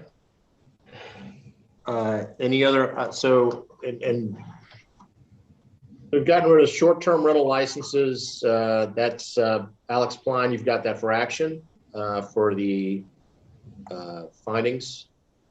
Capital improvement plan. We'll be hearing that our next meeting is, and also the site design is by Ferguson and Radcliffe.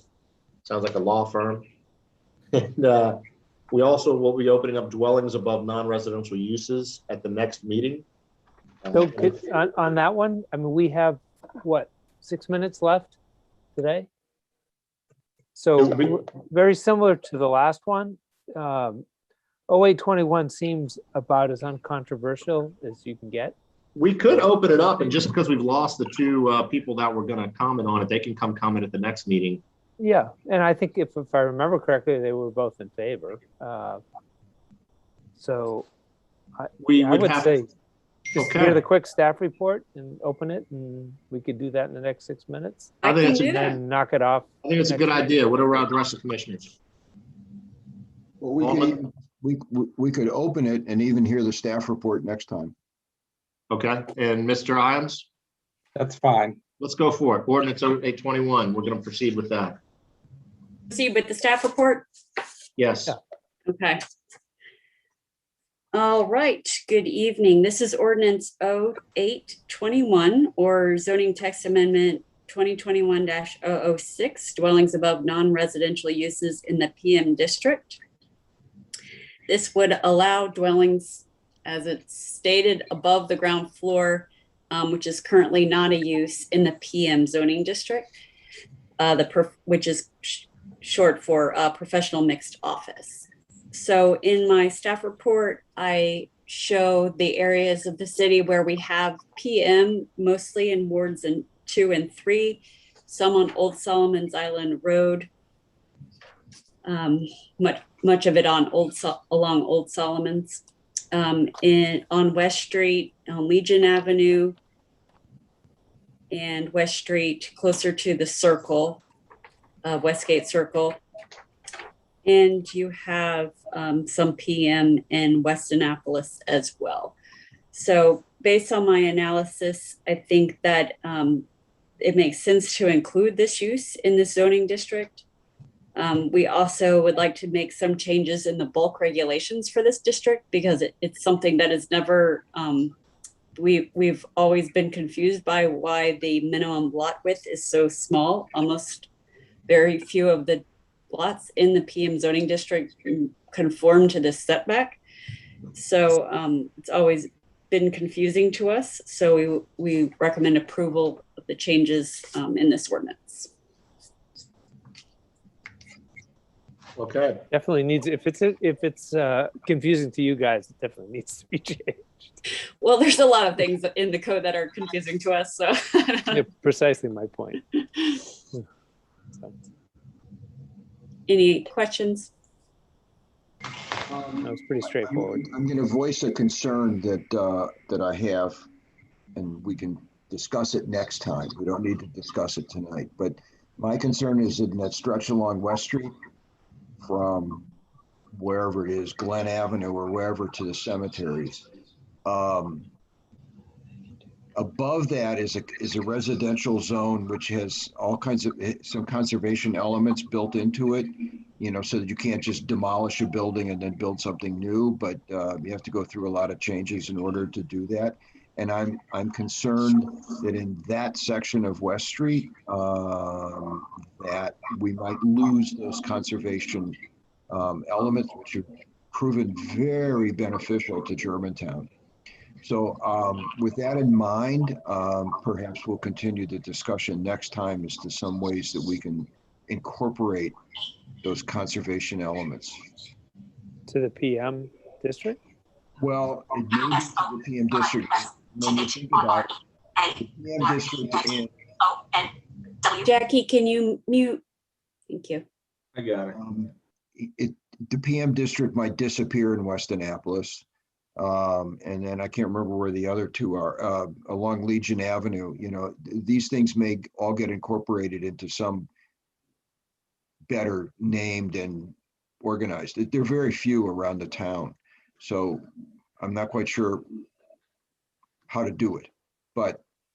Yeah, I guess and I know now we're starting to talk about this, but I'm not sure how what you mentioned relates to the PM change. Okay, let's discuss it next time. Okay, maybe I just would leave it say as to a. Bob's point, we are looking at the PM district in the comp plan as a candidate to change to a mixed use, more of a mixed use district, a truly mixed use district that where residential uses would be allowed. But like all of our planned additional MX uses, we would incorporate the kind of site design or form-based code inspired zoning like we have on Inner West Street to allay Mr. Waldman's concerns. It's the conservation elements. Well, so Okay. just explain it to me, Lucy, in next meeting. Yeah, That's all. let's talk about it next week with a good map. Yes. A good map would go one. Yes. All right. Look at that, we're at 10:30. All right. Okay, so the public hearing is now open for ordinance 08 TAC 8 TAC 21 dwellings above non-residential uses in the PM district. And our two people that we let go are, did they happen to still be here? Doubt it. Okay, well, we'll hear from them next time. They would have had to spend another 45 minutes. Okay, that's all I have. And 0821, that's continued to the next meeting. I'll open. Any other miscellaneous scheduled? Jackie, we've covered that. We can handle rep by email if any other questions arise. And I have nothing else. Well, I do have one thing, that complaint that was filed by Mr. Hyatt. I will forward that to the rest of the gang so you can see that. And we also had a finding by the Ethics Commission that ethics were violated by for our last meeting by Ms. Butler. I'll also forward that to you so you can review that item, and then we can handle that as a sidebar at the next meeting with Ms. Butler in presence.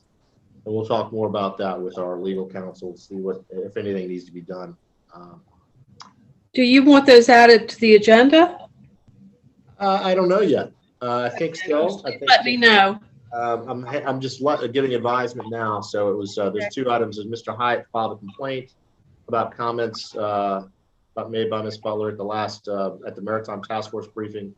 And then there was a noted as an ethics violation by our legal department of the city and the commission, the ethics commission, in reference to Ms. Butler's recusal and comments to an item for short-term rentals at the last meeting. But she did recuse herself, so it's kind of confusing there. I can bring that up and show you the document right now if y'all want to spend. No, please.